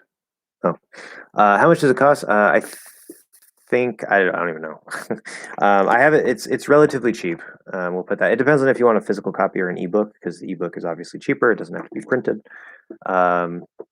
I can double check my price, but if it's on Amazon. So if you don't have Amazon, then you can't get it because that's where it is. But let's see here. The Logic of English Prepositions. First book. It also has a workbook, which is designed to really help reinforce the concepts and help you practice them. But this that should link. That'll link to the English store. I don't know if it'll load for your country, but either way, that's the book. And in terms of US dollars, the paperback is $11. The ebook is $4 to buy it. If you have Kindle Unlimited, then you can just read it. But anyway, and then let's see, what was that? What kind of content can we find in? Well, it's called The Logic of Prepositions. So the logic of prepositions. It's about prepositions. The subtitle is Intuitively Understand and Feel English Like a Native Speaker. So this is the discovery that I made about how prepositions work in the subconscious mind of a native speaker and how they're interconnected under the surface, and how the core root feeling is like a root of a plant. And if you go in the dictionary and you type on, it's going to give you the leaves. It's going to give you all the surface meanings that people have defined, right? And the way that it's used. But there's a core feeling, and we use a logical approach. That's why I call it the logic of prepositions. But we use a logical approach to take the leaves, use them as examples to dig down into the root and find what is the common idea that is at the core of all those dictionary definitions. And sometimes it's very, very abstract and difficult, and you won't truly appreciate the content until you get to the end, because they're interconnected, especially on, off, up, down, and out. Those are probably the 5 core prepositions of the entire language, and there's a map. Yes, there's a map. This, I'm not going to show you that one because that shows everything. This is the core map, and it's not going to make much sense until you learn the logic of the prepositions. But as you go through the book, this will start making more sense. Because I realize this is one reason why I say this is a discovery and not just some random crazy thing that I'm trying to do. Because I was about halfway through writing the book, and I started to realize that there was a way that I could visually start to map the relationships between the prepositions. And so that's what I did with the help of a person who knows how to draw, because I don't yet. So yeah, that's that. I have other books too, like How to Learn a Language, Building Your Own Path to Fluency, and The Black Cat and Tom's Horrible Day, which are stories that help you speak better. So I have other stuff. You can go to my profile on Amazon and find all my books. But Sedent, I used to have linking Y and W sound in my speech, but then I started looking up words in dictionary and I thought I was using the wrong pronunciation, and I stopped using Y and W linking sounds. Well, don't do that. Let me see. So if I say, let's see, January. Yeah, see, this is one reason why I don't like the IPA. And even the way that they transcribe it, right? They like dictionary.com, they put Jan, U, air, E. And it actually looks like It doesn't look like air. I don't know how you're supposed to read that. And then you go to the IPA, and also they don't have this small W. I don't think there's an IPA symbol for the small W. But in the IPA, it just looks like a gigantic mess. And if you listen, let me see. January. Yeah, if you listen to the audio instead of just the way that they're transcribing or the way that the IPA is transcribing, you should hear a small W. Now it's a small W, so it's not going to sound like January, right? It's January, It's really, really light. Some people probably wouldn't even say it's a W at all, but I think that it's useful to look at it that way because it helps you see how the sounds are flowing together. Anyway, yeah. Moving Um, things about things. Like you just said, I am. Yeah, I am. I am. I am. I am. Either way. Um, yeah, if you say I am, I am, it sounds either like you're emphasizing us in a strange way. It could even sound kind of like you're angry, like I am, right? There's a bit of an intonation thing as well, but um, if it's not interpreted as some sort of special emphasis or whatever, it's going to sound robotic. It's definitely going to sound robotic. Um, so you don't really want to do that unless you have a special, like if you say, no, I am, right? Like you're really emphasizing and maybe you're kind of frustrated because the person isn't listening to you, like, no, I am. Then that's when you can kind of separate it out. But that works not just for that pair, that works for all words in the language. It's the way that we're trying to communicate the information that causes that break. It's not because of these two particular words. So normally we want to flow. I am.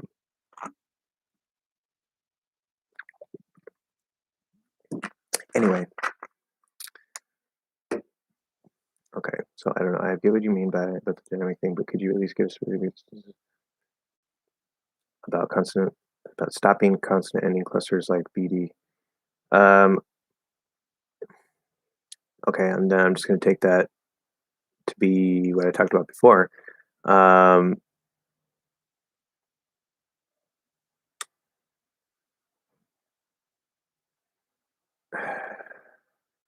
okay, let's see. I asked you how common is the use of stopping the end consonant clusters. The answer is a dynamic thing. Yeah, okay, yeah, okay. Yeah, that was the question I was looking for. Yeah, how common is the use? That's the specific question. Okay. Um,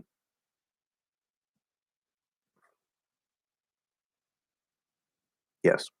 So, see, I don't have this prepared. This is something that I could answer better if I prepared it, and I've been, we'll say, recovering.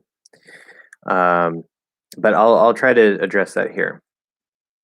So, okay. Because when you asked me about it, I tried to think of some examples in my head, and I realized that it can get kind of complicated. So that's why I said that. But for example, okay, first remember, like if it's like past tense, right? You're gonna have to say that T or D at the end, depending on if it's voiced or not, because it's past tense. There might be some ways around that, but by default, you have to say liked, right? Now you could maybe stop the T there, like I like, or it's something I really like.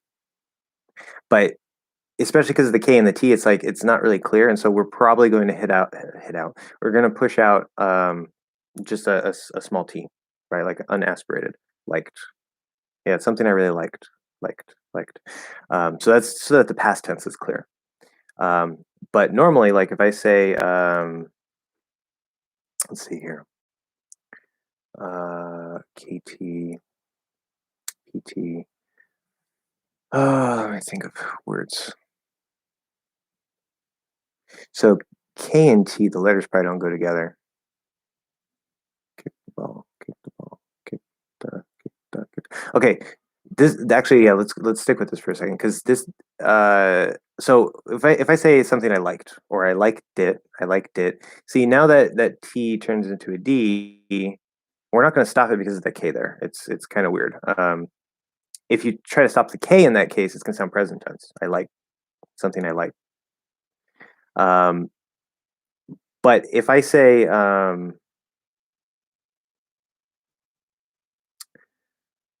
like that, I like that, I like that. Okay, so this is kind of what I mean. Why like it depends on what's around it and stuff. So if you say you can speak very clearly and say I liked that, that's fine. Or um, very commonly we do the dental T version of the TH. And so instead of doing the T saying liked, right? We can say I that, like that. I'm stopping the K, but then how do we know that it's not present or past? Like which is it present or is it past? Because if I don't do the T, well, maybe it's present. But if I do present tense, I like that, like that. And we hear the stop and then the dental th or dental d. But if I do past tense, I like that, like. You hear that? There's just this little thing. Okay, present tense, I like, stop, that. Okay, past tense, I like, and we hear that little. I don't know if you can hear that, but I'm just kind of like, I'm not even saying the K. I'm just kind of like I'm pushing out a little bit of air and releasing the position, so we hear a, and then I'm immediately closing into that T position and stopping it, but I'm releasing it into the dental D again. I like that, like that. It's a very, very small thing, but in that case, you can actually stop that T sound in liked, right? So it depends on what's around it. Part of the reason we can do that is because of the TH after it. But normally, if I say it's something I like, I like, I like, it doesn't quite sound as clear. It's a little weird. So, or with kept, right? I kept. If it's at the end, something I kept. So I can say kept, fully enunciated, kept. So there's a unaspirated P, it gets released, and then we do the T. Or you can do something like kept. So if I go into the T inside my mouth and I sort of stop on the P, I can open the lips and the T is still there, but we're not really going to hear the T there because P also stops. So I'm not going to say kept, like that. There's no reason to do that because the P itself can just stop. And in the case of K and T, it's a little different because those already sound kind of similar because they both use the tongue, but P uses the lips. And so we let the P override or take over what the stop T would be, and we just stop the P instead. Something I kept, right? Or if I say I kept doing it, kept doing, stop the P, release the D. I kept up, I kept up, kept up. You stop the P, you release the D, which it would be a T, but now it's connecting to a vowel, and so it becomes a D sound. A light D in this case. I kept up. I kept up. Okay. So with BD, GD, or good to,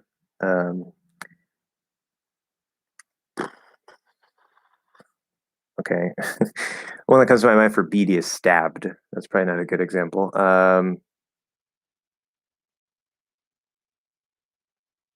Nabbed. So to nab, it basically means like to take something or like to steal something. It doesn't have to be steal necessarily, but it's usually associated with stealing. So the past tense would be nabbed, right? And again, you can push out both sounds. That's a nice, clear way to say it. So like he nabbed. He nabbed it. He nabbed it. He took it. He stole it. Right? Whatever. It's not a very common word, but I don't want to use stabbed as the example. So he nabbed it. Now, in that case, nabbed it. So again, a light D there connecting over because it would be nabbed. It is a D sound because of the voiced B, but it would connect over there, nabbed it. So you can release the B, not stop it. If I try to do without it, if I just say nab, now we have the same problem like the P and the T. It's like the B sort of overrides it because of the lips. So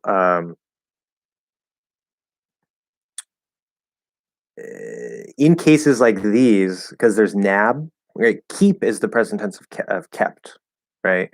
So in that case, it doesn't really matter if we hear that T or not. In the case of nabbed, the present tense is nab. So if I just stop the B, it's not always going to be clear if it's present or past. The context might make it clear, right? So if I say, "Oh, that's what he nabbed," and I'm talking about the thing that happened yesterday, right? I'm saying, "Oh, that is the thing that yesterday was stolen." Um, then I don't have to push out that D sound because it's pretty clear. But if the context isn't clear necessarily about like with the tense or this, that, or whatever, then we kind of have to push out that D because the B, if we stop the B, it'll override the D stop, and so we can't really stop the D in that case, right? And so we're going to uh, if it doesn't connect to anything, you're gonna have to say like nabbed, like release that B lightly, release the D lightly, and then of course if it connects to something, the D would probably be there anyway. But if there were nothing after it, you would still kind of have to push out that D to make it clear if it's past tense, because the context isn't clear. So that's why. So when you ask how common is the use of stopping the ending consonant clusters, and my answer is it's a dynamic thing, and it depends on the sounds around it and what the cluster is. It's very complicated. It's very, very complicated of the exact things. And this is another reason why I tell you not to worry about like little rules and little details. You want to focus on your ears and really pay attention to how people use the speech. Now, we did run into a little bit of a problem where I told you yesterday, right? Because we were talking about, say, the SKS or the SPS. And you said that you're hearing a lot of native speakers do sort of that full sound instead of like the sort of half or really light version. And I said, well, oftentimes in movie on YouTube's on YouTube, or whatever, like in media, most people know to try to enunciate a bit more for presentation to make it clearer. Like in fact, if you look up, if you want to create your own YouTube channel, I know because I researched this when I started this channel. One of the tips that a lot of people will give you that you'll find is to enunciate a little more clearly than you usually do in your everyday speech, because it helps make people understand you more easily. It helps you deliver your message a little bit more easily, and that is true. But my job is not just to teach you, correct, nice, good sounding English. It's also I want to teach you how natives actually speak in their daily lives so that you can speak that way if you want as well.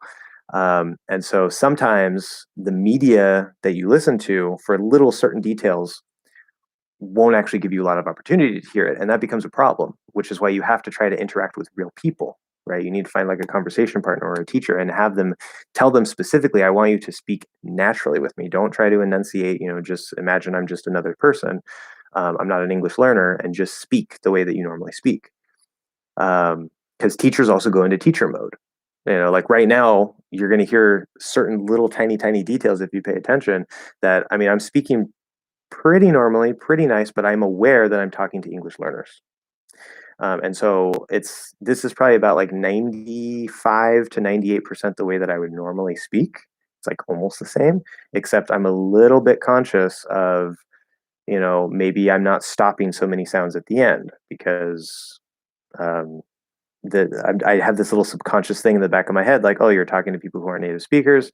You want to make sure that they understand because I'm trying to give you information here. That's the point of me being here, so that you can learn and improve. And so sometimes I'll stop things, sometimes I don't. Sometimes I push things out a bit more, or whatever the case is. If it's like SKS, maybe I'll say asks instead of asks with like a really light K. So teachers have teacher mode as well, and that doesn't help. But I try to speak pretty naturally.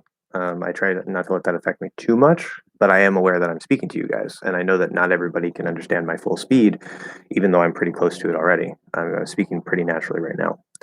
So um, that's why it's for little tiny details like that, you have to talk to a real person.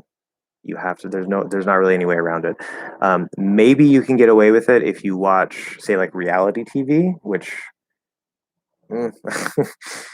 to me is not very entertaining. But make sure it's not something like Jersey Shore or whatever, because they're going to have a specific accent. So if you can find like some reality TV shows that's American English and that doesn't have like a specific type of accent to it, for like most of the speakers there, that's probably going to give you a really good look into the way people are naturally speaking, because they're not just like they're not trying to present, they're just speaking, they're being recorded by people. Or like documentaries also might be a good place for that, because again, people aren't like scripting necessarily, they're just like, oh, I'm going to go interview this person and this is how they speak, this is how they respond. So yeah, but trying to learn and memorize all these little tiny rules, some of these little details, as I said, it depends on what's around it.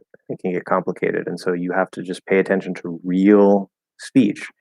Um, TV shows, movies, things like that will take you very, very far for most things, but some really tiny little details like this, I could answer every question you have, and I can list out a million different ways of how this works and how that works, and it might help you a little bit, but it's not going to help you master your ability to use them, and it's not necessarily going to improve your ability to hear them.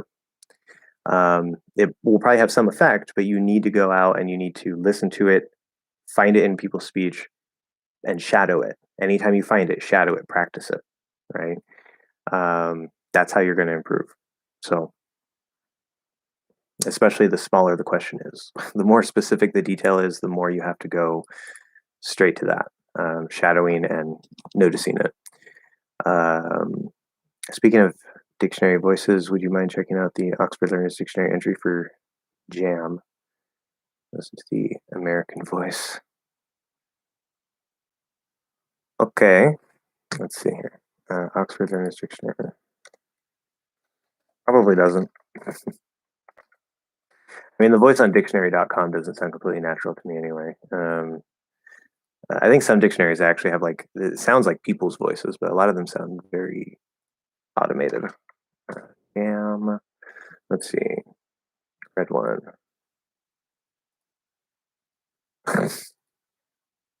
Oh, God. Okay, so the American one, what it sounds to me is it sounds like a British guy saying jam. Like it sounds like either a British guy saying jam or a British guy trying to say jam in an American way. But it definitely sounds British to me.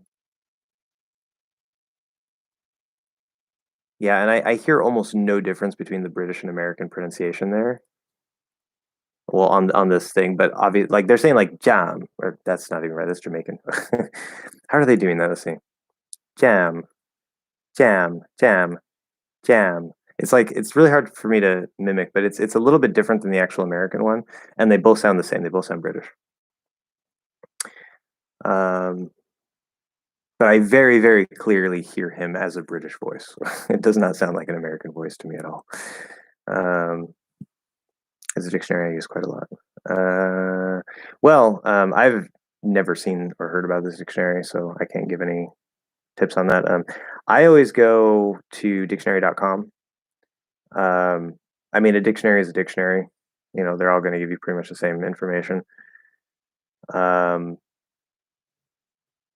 If you want audio examples, obviously, if the dictionary has an audio, then it's nice and convenient. But I very, very strongly recommend going to forvo.com, which I know I mentioned before. I don't know if you were here when I mentioned it, but forvo.com, 90% of the time. The good thing is it'll tell you where the speaker is from, like America, Britain, whatever. So you can look up only the American examples. But I think sometimes like they'll list the specific place they're from in like within the country, but not always. I'm not sure. I don't remember because I haven't used it in a while. But sometimes, like somebody from Texas might say it, or whatever, and it's going to sound a little bit different. So that's the only downside is you'll know that it's American English, but but you also usually have lots and lots of examples. Like there for common words, there's usually like 5 or 6 speakers who have recorded an example word.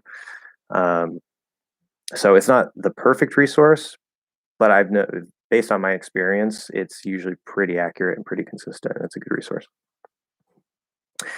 So, do you have any book concerning pronunciation? So it took me a second there, Wender, sorry. I do not. My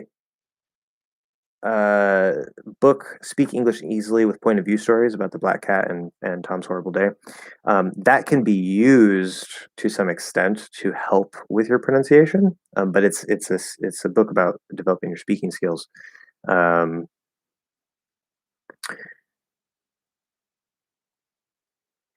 I've thought about maybe trying to do a book about pronunciation, but then I'm just like, well, that would probably end up being very technical and not at all my style and not what I want to do. And especially like, I think that the idea of a book about pronunciation is one of the most ridiculous ideas in the history of the world, because pronunciation is sound, and you're going to read a book about sound. That is like the exact opposite of what you want to do.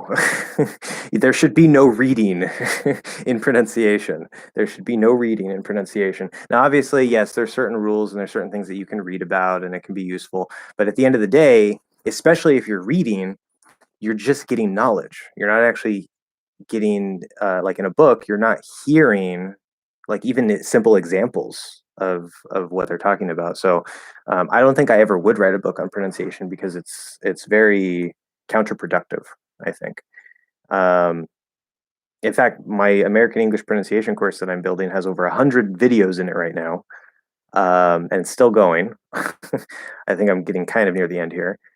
That would be my book about pronunciation, a video book, right?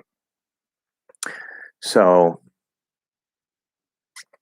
yeah, I do want to write other books in the future. Like, I know verbs have a logic or feeling to them, so I want to write a book about like the feeling of English verbs, like the most common, say, 20 verbs. Because the reason why they're so common is because they have multiple meanings and they're used in many places. And so if you can feel those, especially get, I already know that get has a core logic and feeling. I'm exploring it with some students, and it's amazing. It's going to be the secret to mastering get. But I want to write a book about that, and in the future at some point, I don't know. And I want to write a book about the articles. I know that the articles have a feeling, but because there's just the, a, or no article, I don't know if it's possible to sort of dig into it and pull out something useful like I did with the prepositions. So that may not go anywhere. But if possible, I would like to take a look at the articles and see if I can do a similar approach to help you master the articles as well. But again, that's in the future. But no pronunciation. Felipe, when do we use you versus ya? Whenever you want, basically. As long as you're not clearly emphasizing, or as long as you're not clearly saying or emphasizing the word you, then you can say yeah. You will commonly reduce to ya, and there's no rule that says you can or can't. The only rule there would be, as I said, if you're very clearly saying the word or if you're emphasizing it. So if I say, well, what do you want to do? Right? Like, not me. We know what I want to do, but I want to know your opinion. Like, what do you want to do? If I say, what do you want to do? Now it sounds really weird. Because when we emphasize, we tend to unreduce. That's part of because the reduction tends to be for things that are not stressed. We don't need to hear them because they're function words, right? But as soon as it becomes a focus, it becomes a keyword or a focus word. Now it's going to get that full pronunciation again in most cases. So if I say, "Do you like it? Do you like it?" Or you went to the party last night, right? You went, yeah, you went to the party last night, right? It doesn't matter. It's not informal. It's especially if you're speaking quickly, you're most likely going to say yeah, not you. So, but there's no rule that says you have to do one or the other. It's just very common to reduce it. Yeah. I think Felipe, we use you when referring to the person you're in conversation with at the moment of talking, like me in this particular instance, and yeah when you want to say Oh, see, yeah, because he wrote YA, and so we would actually think of that as yeah, which we would actually do YEAH. That's what you're supposed to spell it. Some people will lazily spell yeah, YA, but I'm pretty sure that Felipe is asking about the reduction of U to Y. Um, so that's why I was talking about that. And as for your answer, Hari, for the regular U, not reduced, or see, I guess that wouldn't apply because you're comparing it to something else, but it doesn't matter if you're directly referring to a person or not. Um, well, I mean, obviously, if if you're talking to a person, you say you. Like, if I'm talking to somebody else and I'm talking about Tom, I'm not going to say you. I'm going to talk about Tom. So, of course, you're going to be talking to somebody, unless maybe you're talking to yourself in your head. But either way, yeah, it doesn't really matter. Um, anyways, yes, I did. Okay, good. Moving on. Okay, good, Felipe. So I was on the right track. So that's my teacher's intuition. uh, do you? Do you? Looks so weird when it's written that way. Um, do you think it's still possible to hear and acquire the conversational reduction skill as an adult? Absolutely, 110,000%. Yes, not just 100%, not 110%, 110,000%. Yes, I went that far. The problem I have is that even when I talk to natives, I'm simply not picking up on the stuff. Well, that's part of the problem, is because you're trying to learn it when you talk to natives. um, for babies, pronunciation is absorbed. Well, babies and very young children, pronunciation is absorbed. For adults, pronunciation is not absorbed. Um, that is one of the biggest differences. Now, it's not the end of the world. We can use very similar techniques and some techniques that babies don't use, because there are techniques that babies use, like micro adjustments and stuff. We do it very instinctually when we play with the sounds. So we can do similar things. We can do some extra things that babies don't do. But pronunciation, right? You can absorb the grammar as an adult. I don't think it's the most efficient way. I don't think it's the best way, but you can absorb the grammar as an adult. You can absorb the vocabulary as an adult. But when it comes to the pronunciation, you already have one sound system rooted in your brain, and you already have one way that you're used to using your tongue. You go to another language, there's going to be new sounds that aren't in your language, um, that you don't know how to make, and you cannot absorb that as an adult because as especially as a baby, but even as a young child, especially as a baby, the baby brains have all the brain connections needed to hear any sound that a human being can make, and it prunes the connections that it doesn't need for the sounds that aren't in its native language. Now you can develop those connections later as an adult through neurogenesis. We know this. Um, but you cannot do it by absorbing it. Okay, this is why we need to do minimal pairs and train your ears. This is why we need to actually pay conscious attention to the rhythm and the length of syllables, depending on if you're coming from a stress time or syllable time language and all those things. You have to consciously, you have to use your consciousness, direct your attention, pay close attention, notice details, if you want to develop your pronunciation and your ear. Your ear can develop really, really well because if you never do any pronunciation ear training, you can still learn to understand at an extremely high level because your brain will eventually start compensating, and there's still things that you won't be hearing, and you might have um, some misses that you wouldn't otherwise have, some like misunderstandings occasionally, but you can still go very, very far without actually training your ears or your pronunciation, because your brain's going to adapt. But that also isn't the best because it's going to adapt to it's trying to basically build, my assumption is trying to build a bridge between the pronunciation and what you're hearing, and it creates sort of a filter between the two that allows your brain to kind of pick up like, oh yeah, this is that little different thing in that language that I don't know about. Subconsciously, this is what your brain is doing. This is that little thing that I don't know about, but it kind of sounds kind of like this, and so usually it's going to mean that it's this, and it's going to mean this word, right? When you're not actually hearing the sound itself. And so some people like Luca Lampariello, they say, if you've already been learning the language and speaking the language for 10, 20 years, give up on pronunciation because you're not going to be able to do it. At least not like a native. Like you can make yourself sound clearer, yeah, but um, I disagree with that. I think that it's going to be a lot harder because you have fossils and stuff. But it's there probably is a point of no return, but I don't think most people um, have reached that point. Um, so it's complicated. It is complicated. And yeah, so you also said I didn't read the rest of this. It just whizzes right past my ears because my brain tends to reinterpret the speech. See exactly what I was saying. I didn't even read that. Reinterpret the speech, and I don't actually hear the casual pronunciation. I just hear what I expect to hear. Yeah. So also based on like what you were maybe properly taught instead of the actual real messy speech, your brain can adjust to that as well. So, but the good news is, right, you can learn to hear more things, right? The whole idea. Number one, it's rooted in the old model of like, once you reach a certain age, your brain doesn't develop anymore, but we know that your brain does develop throughout your whole life through neurogenesis. It's not the same as like a young child where there's like all kinds of crazy connections going on, but you can still learn a lot of stuff really, really well. But that's why one reason why people say like, oh, I'm too old to learn a language or to learn the guitar or to learn how to program, or it's like, no, you could be 70 years old, never have learned a language before, and be fluent in a year. Like, come on, people.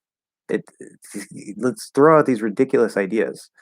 Um, so anyway, which by the way, Steve Kaufman, aside from the fact that he's been learning languages his whole life, he is, I believe, over 70 and he's still learning languages. And so he's a special case, but he's sort of proof, right? He's at least still able to learn languages at that age, if nothing else. So moving on, this is just a point that bugs me because all the misconceptions based on societal norms and all this stuff. And anyway, it's one of my pet peeves. But yeah, so what you want to do there, um, probably I don't think you have to, especially with all the stuff that you already know. Like I think you can probably handle it on yourself, but usually it does help to get guidance from a teacher on some of this, specifically for the stuff because it can kind of help guide you and give you feedback on it, test you on things and whatever. But especially if it's just hearing, um, you need sources that are casual, right? So when you're talking to natives, obviously, yeah, but you need to find audio material or video material that uses that casual language. Um, so, like I was saying earlier, maybe certain interviews or documentaries or whatever, or speaking to a person can really help. But you're going to want to not just talk to them. You're going to want to say, hey, like maybe it's a language exchange or something, and you say, hey, like. Instead of just having conversation practice, like I also want to, try to listen to just like how you're speaking and, maybe stop here and there and say, oh yeah, I noticed that you did this. And, you kind of like practice it with them and get feedback from them and stuff, but you have to notice things, um, target it, and then try to practice it yourself. But, um, it's a little complicated, but you get the point. You have to consciously go into the process. You're not just going to absorb it through conversation. Um, and I've had students, advanced students, who have that exact same problem. So it's not just you. Um, okay. When to attaches to chunks instead of verbs, what further meaning does it imply? As in, what does I'm used to mean?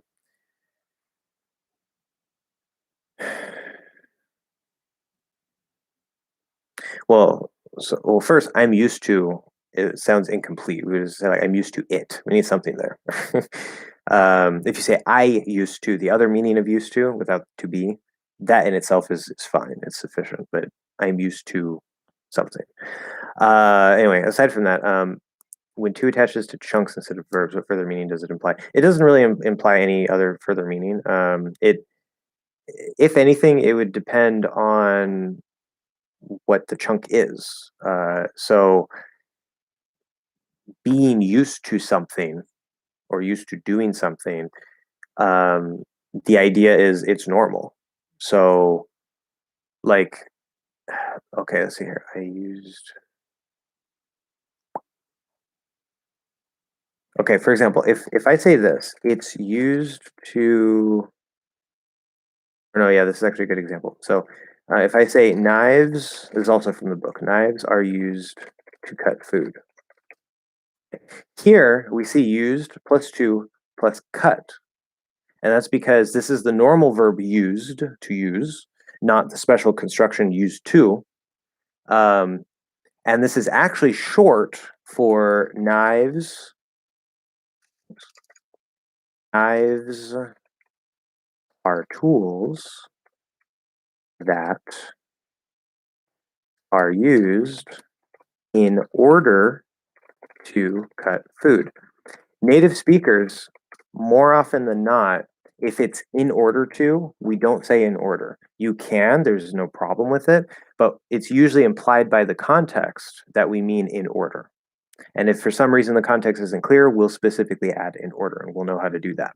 But this is something that confuses a lot of English learners because they don't know the in order is implied in those cases. So here we have used and to next to each other, but it's not part of the same chunk. It's used to cut, right? What's the purpose? What are knives used for? They're used to cut. Now, there's a close relationship between to and for. Don't worry about that right now. There's a whole section in the book about that. I know that can be confusing as well, but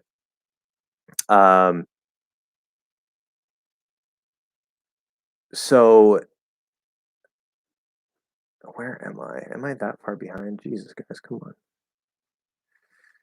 Okay. Yeah, I gotta catch up because I'm actually I mean I gotta go by 4, which is 40 minutes, so I definitely got to catch up at some point here. But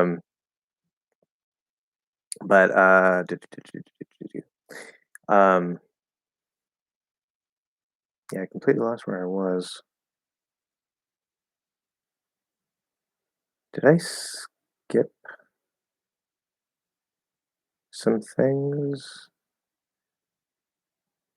I completely lost my spot because I'm seeing comments that I saw before, and then I'm seeing comments I didn't see before, but I don't see the comment where I was. Huh. Maybe I skipped some things. Oh, yeah, I did end up skipping some things. Sorry, guys. I see that now. Okay. It's because sometimes the chat, like when you guys are typing, sometimes it'll, like as soon as I touch my mouse, it'll go down. And so I lose my spot. And so sometimes I miss some pieces. Oh, I have so much to answer. Anyway, okay. So what was I saying? Yeah, if it's used to meaning something that's normal, then it's not that the to creates any extra meaning by itself. It's that used plus to creates that special meaning. So it's not, I don't think it's particularly useful to say, well, does to create, like, does it add a special meaning or anything, because it's not to that's doing it, it's the chunk that's doing it. It's almost like used and to is like one word as one idea, right? So it's not just to. If it's just to by itself, then it's different. Okay, so I'm going to backtrack a little bit. Okay, so Cedent, R in the beginning of words is pronounced differently than R's in the end of words. Okay, yes, absolutely yes. And if you guys were taught British English, especially if you speak Indian English, this is something that you're probably not even aware of. In British English, the R at the beginning and the R at the end are completely different, right? If it's an R vowel in British English, there's no R sound. If it's the R consonant, like run, then there's an R sound, right? But they say like water, or instead of or, they'll say or, right? Whatever. In American English, it's not necessarily if it's at the end, if it's at the beginning of a word. It's if it's at the beginning of a syllable, right? If that would be the R consonant. If it's an R vowel, either or an R colored vowel, it doesn't matter, any kind of R vowel. In American English, okay, so the R color, the R part of the R colored vowel, like ah plus the R is going to be the same. The ah is going to be the different part, right? Ah. But the end of the R colored vowels, the vowel itself, and the consonant in American English are all the same. They're all the same. Okay. Maybe not in the way that everybody speaks, but the way that I speak and the way that you can learn how to speak and still sound completely natural and very neutral and no problem, they're the same. Okay, it's The only real difference between the consonant and the vowel is that the consonant needs to be super, super short. Run, run, run. We don't say run, right? Where the vowel, like earth, we don't say earth, earth, earth. Right? We say earth. It has a little bit more length to it. And that's not tied to the stress. It's just relatively between the consonant and the vowel. The vowel is just relatively slightly longer. And that's it. It's the same basic sound. Okay, have you ever heard other native speakers pronounce elementary, veterinarian? Yeah. Okay, so elementary, that's one way to say it. Elementary, that's another way to say it. I use both. You did veterinarian really weird. It was like veterinary. I wouldn't write it that way. But this word could be veterinarian, vetter with a flat D, veterinarian. It could be, we usually say vet, but it could be veterinarian. I guess that's what you're trying to do there, but vetre or vetra. And I guess if you're speaking quickly, you can kind of drop that vowel like you're trying to do here, veterinarian. You could do that as well. So technically there's three ways to say that. And then veterinary or veterinary. Vetre, again, vetre, there's a syllable there, or a vowel there. If maybe you're speaking really quickly, veterinary, yeah, you can drop that vowel. So three ways to say that as well. Elementary. Yeah, that doesn't really matter. So there are just two ways to say the same thing. It doesn't matter. So have I heard other natives? Yes.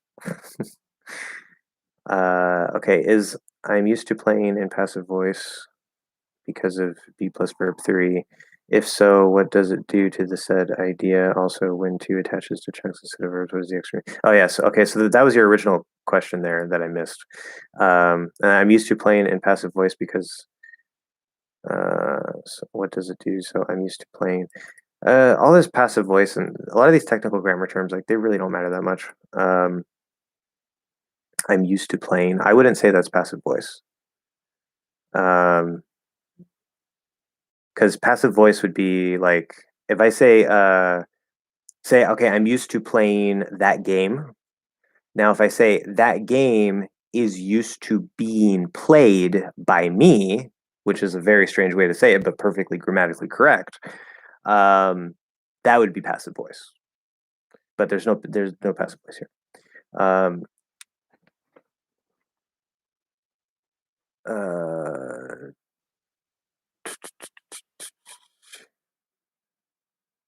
Oh, I see. Yeah, that's why you're looking at it that way. Because you're looking at used as that verb 3, like the third form of the verb, like use, used, and used, as in what we would call the past participle. In this special case of use, meaning used to doing something, this is the only form. You can say I will be used to it. You can say I was used to it. But the ed ending does not change in this particular meaning of use. So it's actually not the third form of the verb. It's a special application of the verb use in combination with to that just looks like the third form of the verb. But it's yeah. That's why it's not passive voice. I see what your question is there. Okay, why the S word at the end of the word boss is not pronounced as Z sound as in word birds, glasses, as long as the S is followed by O, a voice sound in boss. Yeah, so remember the general rule, what happens very commonly is that a voice sound, especially if it's a consonant, okay, a voice sound before a final S will create the Z sound because the Z is the voice form of S. There are plenty of exceptions to that. Okay, in the case of birds, there right there we have the D. We're going to that D position, and then we're pushing the S through that. And so we're not going to say birds, because now it's going to sound like a TS. And it's hard to do birds, right? We're not going to release the D and then do an S. So we're just going to keep the voice and push the Z through, birds. With glasses, so there's a vowel between the S and the Z at the end there, glasses. Glasses could be a schwa. And that's fine. Then with boss, okay, it's not a 100% rule. It's not a 100% rule, okay? It's just a common thing. It's a common thing that happens. It's a common rule that happens, but I wouldn't even call it a rule. In fact, that's true for a lot of rules in pronunciation, in American English pronunciation. Most rules, not all rules, some of them do happen all the time. Like consonants always connect to vowels between two words. That always happens. But unless maybe you're, really speaking in a weird way to emphasize or something, like I don't like it or whatever. That would be the only exception, but always is a pretty good way to say it. But most of the rules in American English pronunciation, they just describe what is most likely to happen most of the time, not what absolutely has to happen all of the time. And this particular rule is kind of a weak rule, I would say, where it depends on how the word is pronounced, right? Like natives don't just go and change between the S and the Z when they want to. It's just the word is pronounced the way it's pronounced, and generally what will happen is if the sound before it is voiced, it makes the S voiced. That's generally what happens, but there's plenty of exceptions to that. And that's why I say, especially with a consonant, a voiced consonant before it, because that's usually what will trigger it for sure, because we don't want to switch back to the voiceless S. I'm being called, hold on a second. Hello? Why? Well, I'm in my live stream. I'm in my live stream.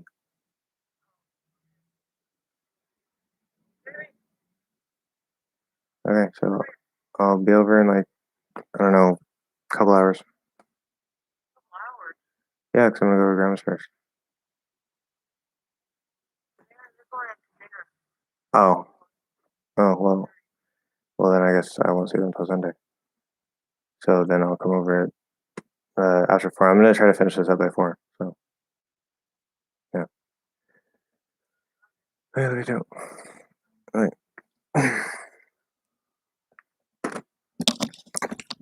Anyway. What was I saying? See, it moved again. Stop moving my text. Oh yeah. Anyway, so long story short, that's it.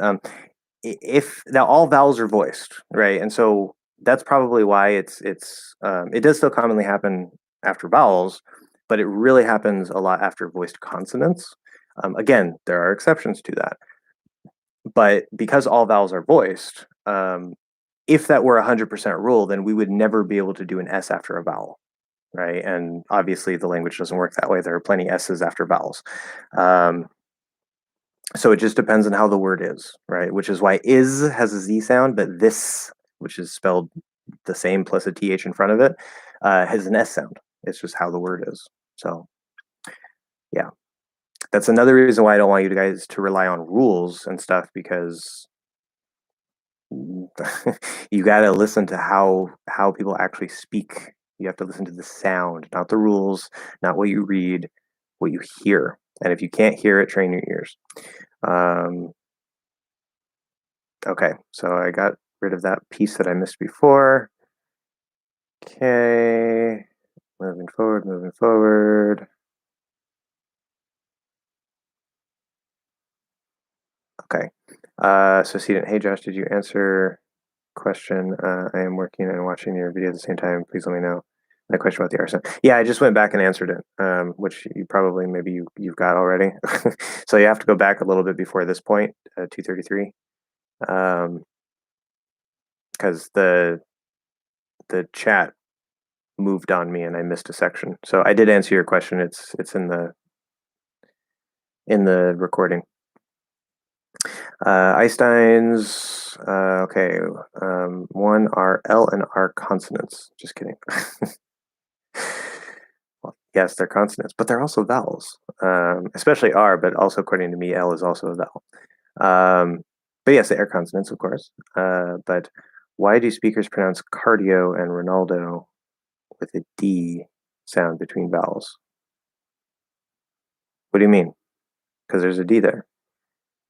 Are you saying like with a normal D instead of a flap D? Because cardio does have a flap D. Cardio, cardio. It sounds a little bit different because of the R before it. Anytime there's an R vowel before the flap D, it's going to make it sound a little bit weird because of where we're coming from, but it is still a flap D. Technically, you don't have to. You can say cardio. Cardio, you can make it a little more firm and not flap it, and it's okay because the way that we have to flap it will sound very similar to that anyway. And then Ronaldo, Ronaldo, Ronaldo, Ronaldo, Ronaldo, Ronaldo. Yeah, again, like I mentioned earlier with the half L vowel, because of the placement of the D and how we're moving up into the L, like towards the normal L, and where how you have to make the half L, it just makes it a lot easier to just do like a light, or a weak unaspirated D sound after it. But you could technically flap it if you're speaking quickly. Like, did you see Ronaldo? Ronaldo? Ronaldo? Ronaldo? You could do it. But it requires enough speed to kind of get that flapping going. Okay, Einstein's number 2. How would you pronounce be able to with a D sound between able to, or with an L sound between able to? Okay, so which way would I pronounce it? With a D or with an L between them? I'm not sure I understand the question. In fast speech, I heard some people dropping the T in able to. Well, okay, yeah. So a very common fast way to say this, which would be very normal. Remember the word to, in terms of pronunciation, is very, very special because it's an extremely common word. It's not stressed in 99.9% of cases. If you don't have a special reason to stress it, it's not stressed. And because of that, the T at the start of to, in this specific word, this very special, very common function word, is very, very weak and susceptible to change based on what's before it. Okay, this doesn't normally happen with the T. So depending on what's before it, like when we say going to or want to, and we end up dropping the T, say wanna or gonna, that's a case where that T just disappears. But there are times when that T and to can become a flap to D. Like if I say go to, like it's reduced 2 to 10, say go to, go to, go to. Now it's a flap D, which doesn't normally happen for a T at the start of a word. But here we are. It's a very special case.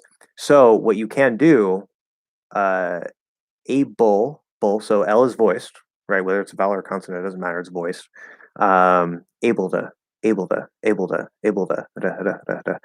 It's a little, again, because of that half L, it's a little hard to flap. You can flap it if you speak quickly enough. But we're very, very likely to change that T into a D, a soft D, if not a flap D. Now you don't have to do that. It could be a T. Well, I'm not sure if I'm able to do that. Able to do that. It could come out as a T. Just like with Gota, you could say Gota. It could come out as a T. It's very common and very likely for a lot of combinations that it's going to do this other thing, like turn into a flat D. With able to, I mean, that's a relatively common chunk, so it will commonly turn into a flat D, but I think that also equally comes out as a T. Where like go to, go and to are very commonly used together, like super, super commonly. And so that happens more often than not. But yeah, there's no right answer there. But putting an L between, I'm not sure what you mean by that. Because that would be like Ebola, like where you just drop the T completely. Like, I don't know, that's weird. Okay, Hari, I meant apart from the endpoint meaning. Oh, no, it's still an endpoint. It's just it's sort of it's what's happening on the surface is a little bit different than the way that to normally points to a verb because now we're using the ing form. Um,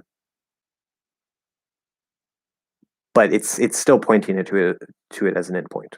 Um, so there's no extra special meaning on top of that. No.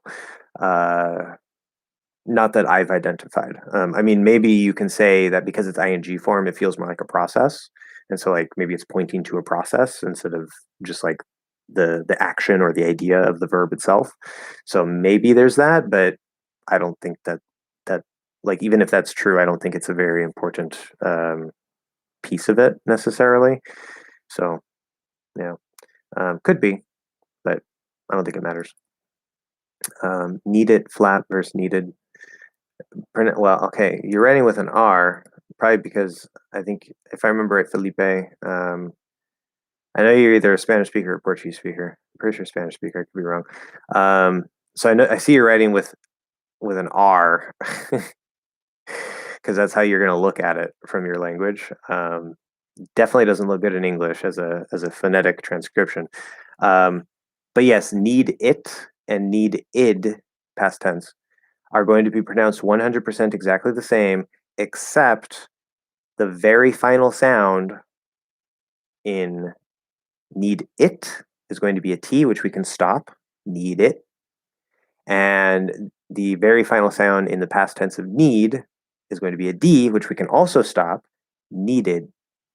So, especially when you stop them, they will sound almost exactly the same, but that last little end piece, a stopped T or a stopped D, is going to tell us the difference. And so you have to be able to hear the difference between the stops.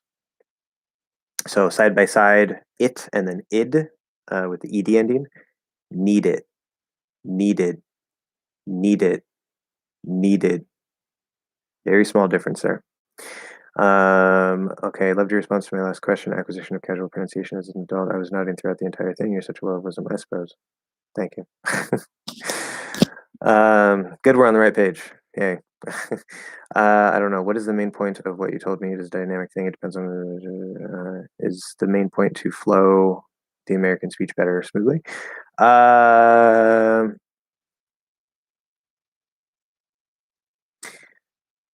Like it would be randomly pronounced for the sake of smoothly producing words. Does any? It's not random in the sense of we can just choose to do whatever we want. There's certain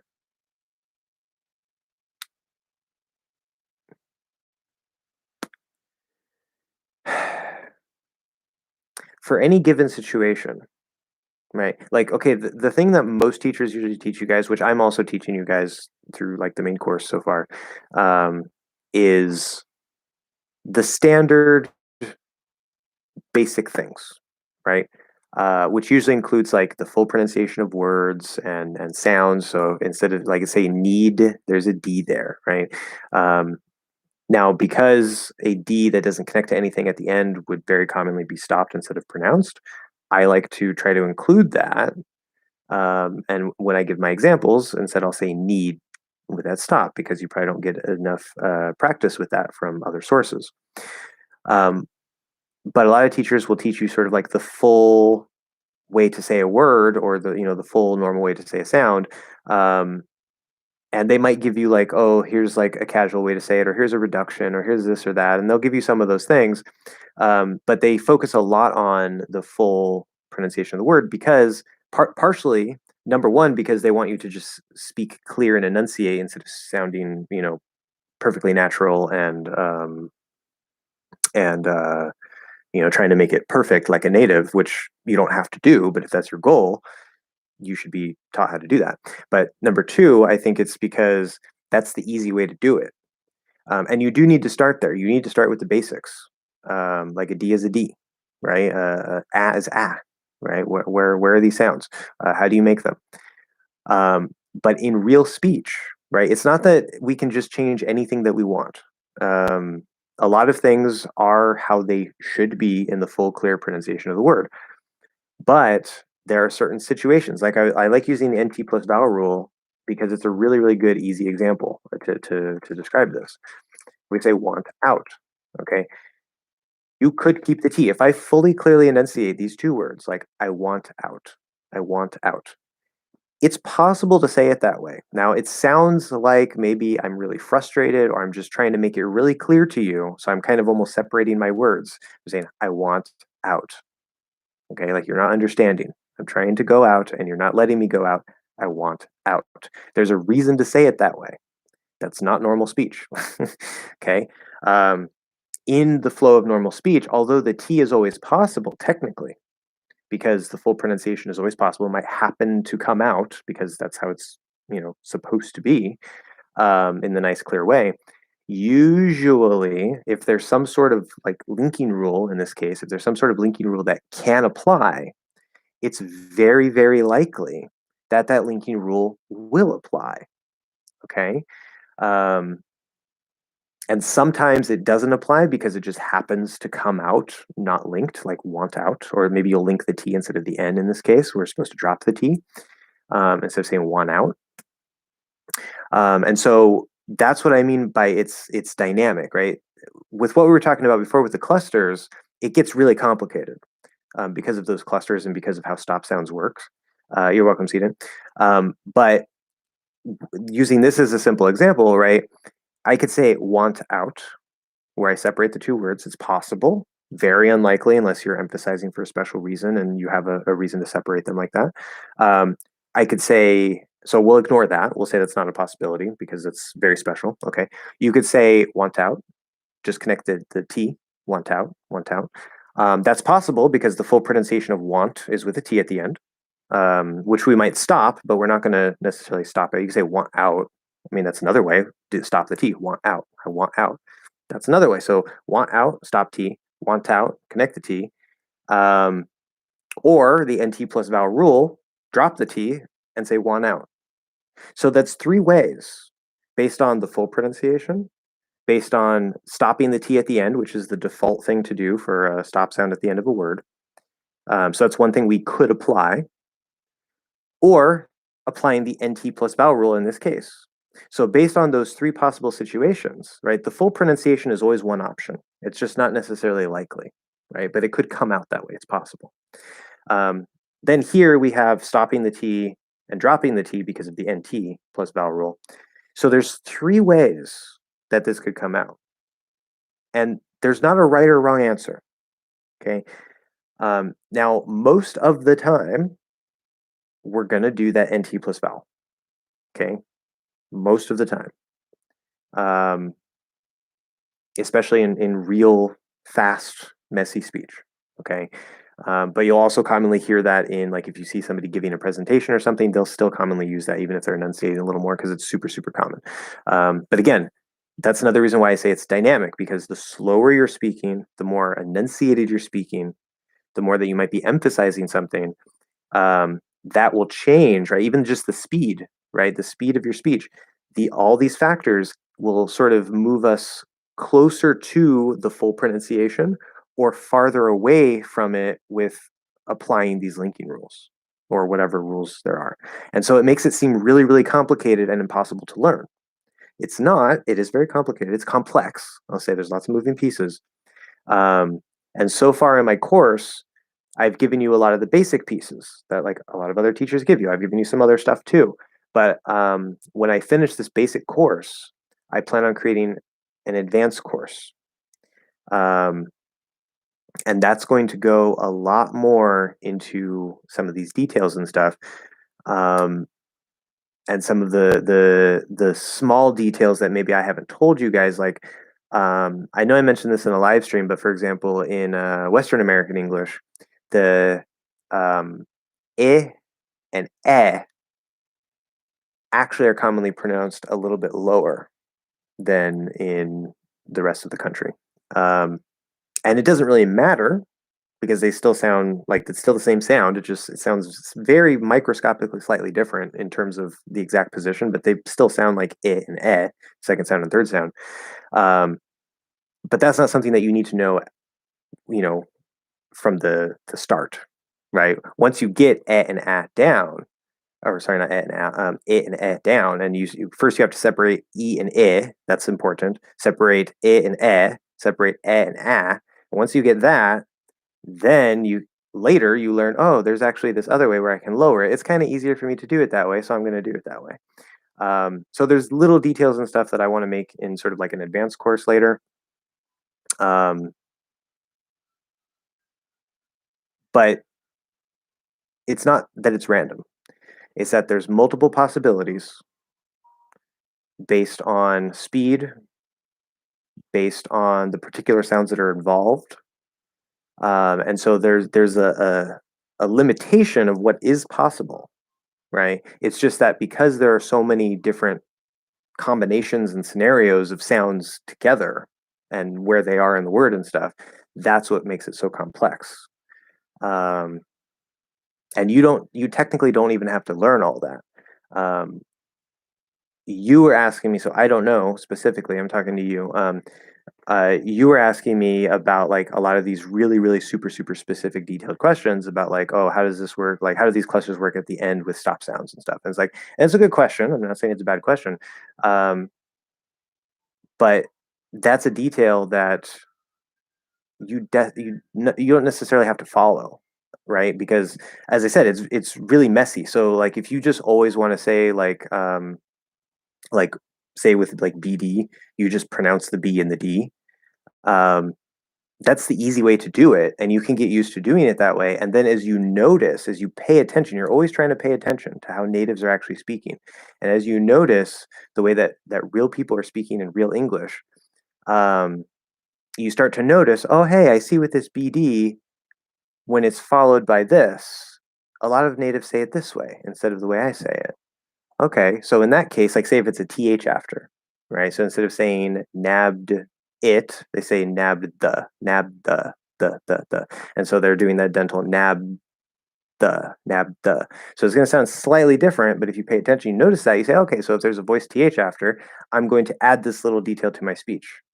And that's how you pick up these little details over time. You need to be noticing, you need to be paying attention, and then start to say, oh, okay, I notice this is a common thing. I hear it a lot, so I'm going to start incorporating this into my speech so I can sound more natural. If it's something you don't notice a lot, don't worry about it. Even if it's something that a lot of natives do, it doesn't necessarily matter. There are some things that if you do or don't do, you're not going to sound natural. But there's other things that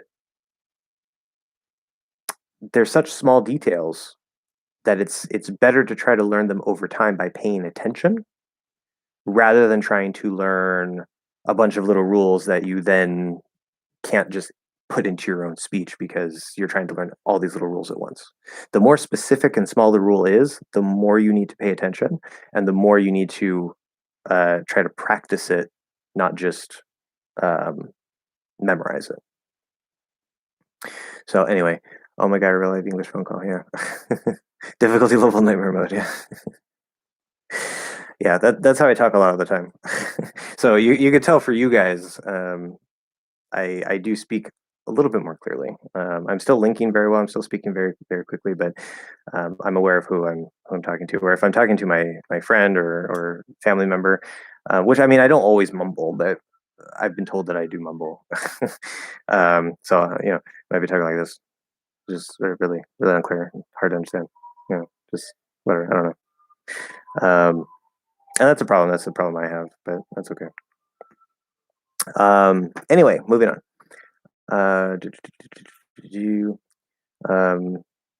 Thank you, sir, for all the answers. Oh yeah, and also what I want to add really quick for I don't know if you're still here, is lots and lots and lots of input, lots and lots of input. Okay, that's the name of the game for any skill, but especially languages. Lots of input, listening especially, not reading. Reading doesn't count because we're talking about pronunciation. Lots and lots and lots of listening, lots and lots and lots of paying extremely close attention, always trying to improve your ears, always trying to play with the sounds in your own mouth because that's also going to help you your ears a bit, and just really getting used to the language and then taking that input and applying it to your own speech over time. Um, that's really the key. So it's a process. Thank you, Sue, for all the answers. It's past 4 a.m. now. Got to go catch sleep. We'll definitely order your book ASAP. No problem, Hari. If you're still here, you probably left. But yes, thank you very much for joining. I appreciate the interest in the book, and yeah, get some sleep. 4 a.m. is very late. By the way, at the start of the Q&A, you mentioned caffeine, and I believe you stressed the fiend part, right? In cashew, would you say cashew or cashew? Okay, yeah. So caffeine, yes, the stress is on the second syllable. Caffeine. I think maybe I've heard some people say it that way. Caffeine. Yeah, apparently it could be either way. That's weird. I would never say it with the stress on the first syllable. Anyway, yeah, cashew. So I say cashew with the stress on the second syllable. But people saying cashew, I've heard people say it that way too. That's another way to say it. Remember, just like there's multiple ways to pronounce some words, there's a group of words that, for whatever reason, have where you can stress either part. And it still sounds fine. Probably one is regional and one is not, or whatever. But like to me, they both sound okay, except for caffeine. Caffeine, I would never put the stress on the first part. It sounds weird, but apparently you can do that. So do it if you want. But for cashew, I've heard both, so they're both fine for me. But I do the stress on the second syllable usually.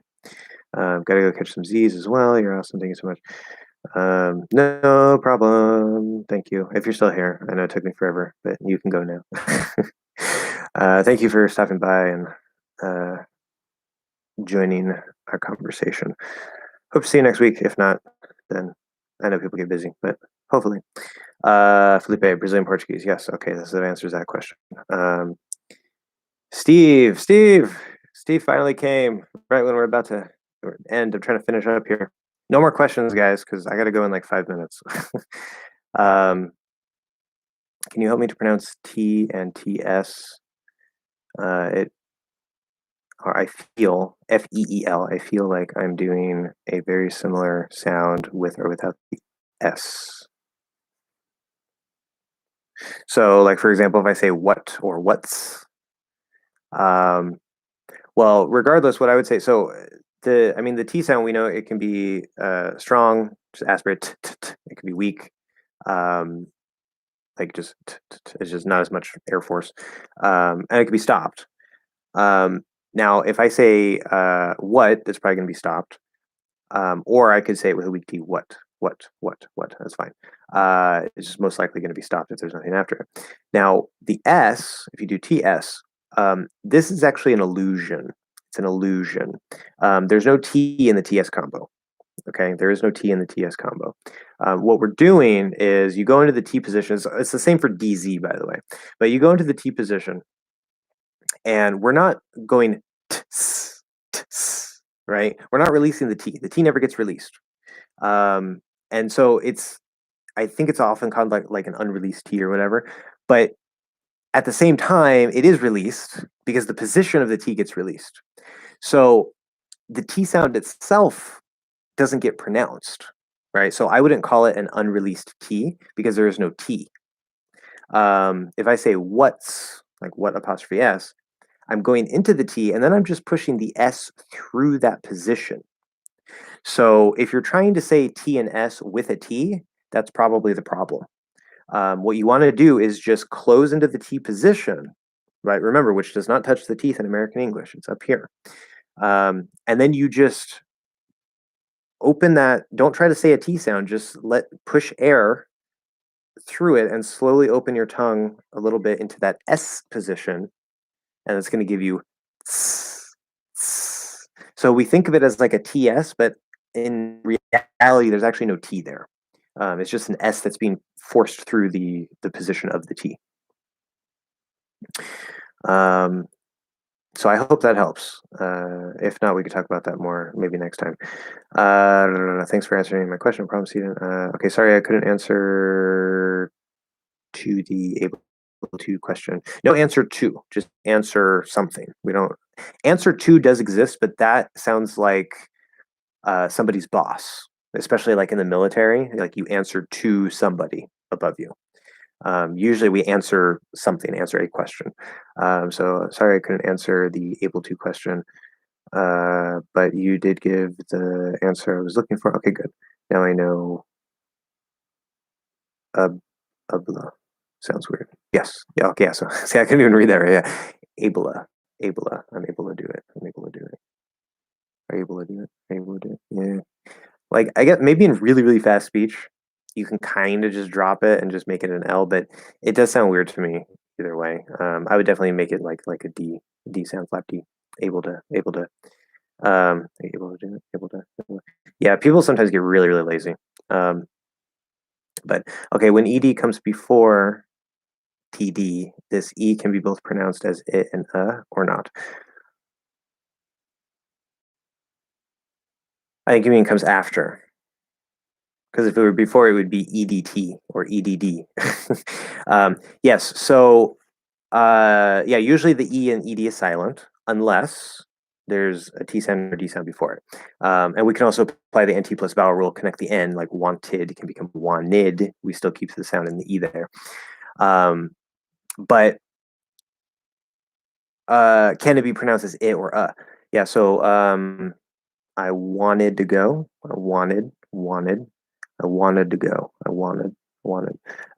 I very naturally say it as an eh, but I would say is perfectly fine as well. The dictionary is probably not going to tell me. Usually, I go to the dictionary to check like not Western American specific, because dictionaries are often, unfortunately, based on a very specific General American accent, which is semi-fake.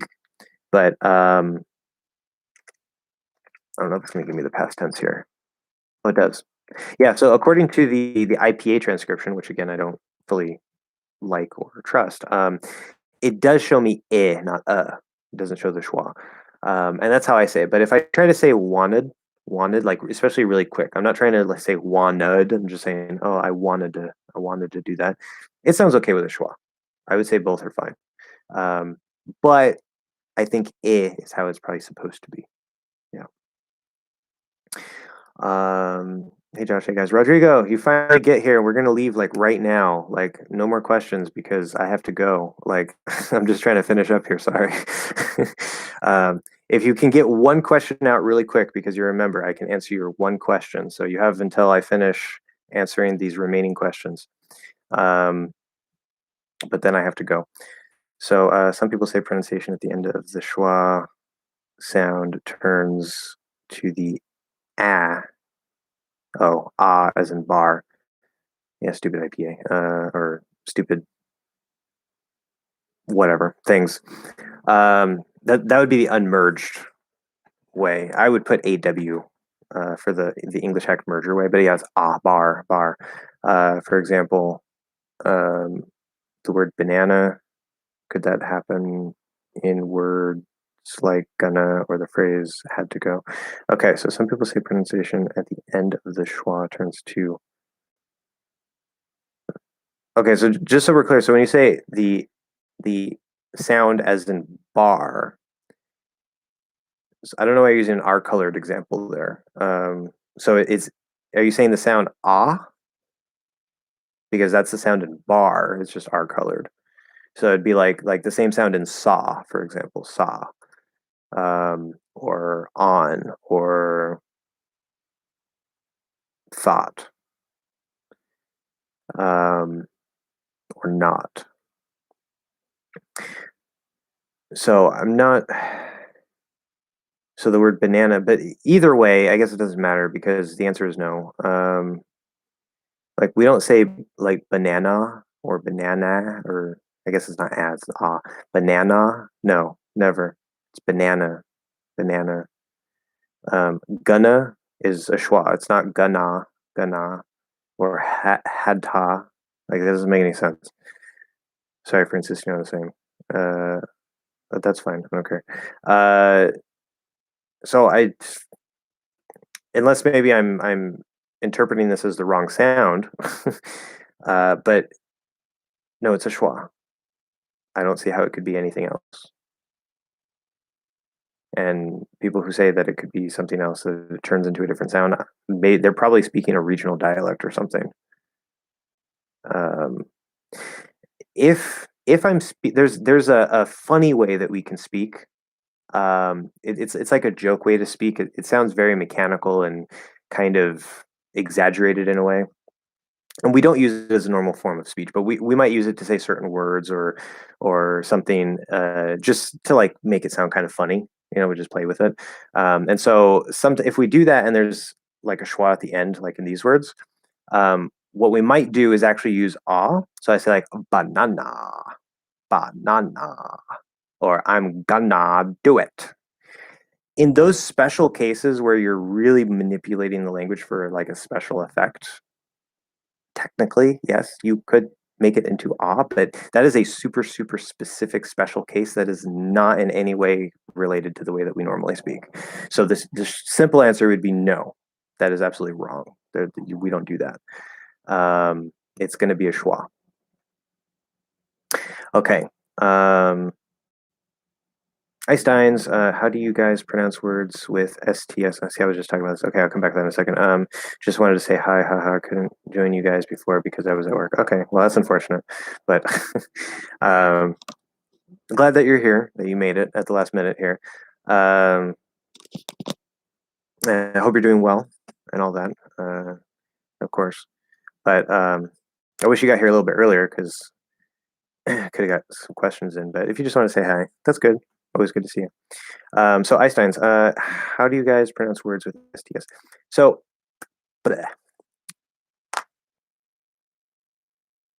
I was talking about this. I just released a short video. I think it's actually the most recent post on the channel. So it'll be super easy to find if you go to my channel page. But it's one of the short videos, and it's examples of SKS, SPS, and STS. And the user, I don't know if he's still here, he or she is still here, but username I don't know was asking me about that, so I made a short video using some example sentences. And there's what I like to call sort of like the half K, half P, or half T. And the T is actually sort of a special case, but it doesn't matter too much. What we're going to do is you can technically kind of drop it. So like, for example, I'll use the K as an example really quick because it's a little bit easier than the T to talk about and to hear. If I clearly say this would be asks. So it's an unaspirated K, right? We say all the sounds asks. Now I can do sort of like a half K where I don't actually completely go into the sound, but I move toward the sound and then I go back into the S, right? And so I do asks. So I'm just bringing up the back of my tongue, getting close, but I'm not completely closing. So it gives the illusion of a K, and that's a very common thing to do, right? We do that, I would probably say, most of the time in real speech, especially if we're speaking quickly. If you're speaking a little more enunciated, if you're speaking a little more slowly, it's probably we're going to touch on it, at least very lightly. But there's actually a whole range there between the unaspirated light K to the sort of half K, to what you can also do. Now, you still need to, for it to be perceived as a K or a T or whatever it is, you still have to do maybe a slight movement in the direction of that sound, but you don't have to actually move too far. You can just kind of do a little adjustment or modulate your breath where you kind of like push it back out really quick. And if I have the sort of the back of my tongue more involved, I say like s. So I'm not even bringing it halfway up. I'm just kind of going like that. Well, the front of the tongue, of course, is in the S position, but the back, I'm kind of just tweaking it a little bit and then pushing my breath back out and going straight back into the S. Yes, yes. So it almost sounds like just one S, but it's not. It's kind of like you're trying to say two S's, but you're pushing the second S out again instead of holding it. So it's like S, S, S. Now with a T, we can do the same thing. So I can say lists, costs, tests. And here, just like I was talking about with the TS, we're going to do the S, we're going to close into the T, Now there's no actual T because we're not releasing a T sound. So technically there is no T here, but we're going to leave that aside. But you're going to go into the T position to do the full enunciated version. And then you go back to that S, right? Just like if there weren't an S before it. If I say cats, right, I go into the T and then push the S through it, and there's no actual T sound. You could do the same thing that I was talking about with asks, right? So you can do, say, with lists. So I can sort of do like where I'm in the S, and maybe I don't completely close, but I get kind of, I just move it a little bit. It's a very small distance here, right? But I can just move it towards the T where it kind of gets close to closing. Lists. So you don't hear lists where there's that full clear like push out. Lists. You just hear that little tiny change where it kind of almost closes and then opens back up. Or costs, it costs a lot, or tests. And then that, because it's already so close, we don't have a lot of wiggle room. But if I kind of just stay in the S, because it's already so close to the T, if I just stay in the S and just sort of push out another S, it's going to sound the same as if there were a T there. So I could say lists. And it, especially if your ears aren't trained for it, you're probably not even going to hear any difference. Because even for a native ear, like it almost sounds like there's just one little S sound there. And if we're speaking really quickly, we can actually just make it kind of one S. We'll just make it like a slightly long S. So if I say the lists are ready, instead of the list is ready, list single S, right? The lists are ready. I just make it slightly longer, but I'm speaking really quick overall. That's what we can do in fast speech and just completely drop it. Or with the K, he asks me. There, we're still probably going to modulate just a little bit because the T and the S are super close. The K is back here. But you can kind of almost make that just like a long S. That's for really fast speech. And then with the P, we can do the same thing, but the P is special because it's the lips. So instead of going, like if I say wasps, right? That would be with the P, wasps. Or I could do this, wasps. So you see, it's not completely closed. And it will create the illusion of a P. Wasps. And I could do that even lighter. Wasps. Just a little bit motion of my lips. As long as I get that little bit of motion in my lips, it's going to create, and of course, the faster you're speaking, the lighter you can do it, but you need at least some motion in the lips. Otherwise, it's just going to sound like an S sound, right? So it's that little distortion of the airflow by just that little tiny movement of the lips that will trick the listener into hearing, oh yeah, I'm interpreting that as a P sound, right? Because there's the S and then little bit towards the P and then another S. So it's a trick. It's a trick that you can do that we commonly use as natives. Allows us to speak quite a bit faster. So anyway, that's all for today. I gotta go. This was a good one. Very productive, very good. Thank you guys very, very much. Everybody who came, everybody who's still here. We have 8 people right now, according to the count. I don't know who's here, but it says 8 people. And I think this is the most people that I've ever had at the end of a live stream. So that's good. But yeah, if you guys have any questions next week, write them down, bring them, come hang out. And I will see you guys next time. Also, check out the channel membership if you haven't already. You can go to my profile page for that. I always forget to shout it out. But yeah, I have a YouTube memberships now, so you can directly support the channel through that if you want. You're welcome, Einsteins. See you guys next week, and have a good time.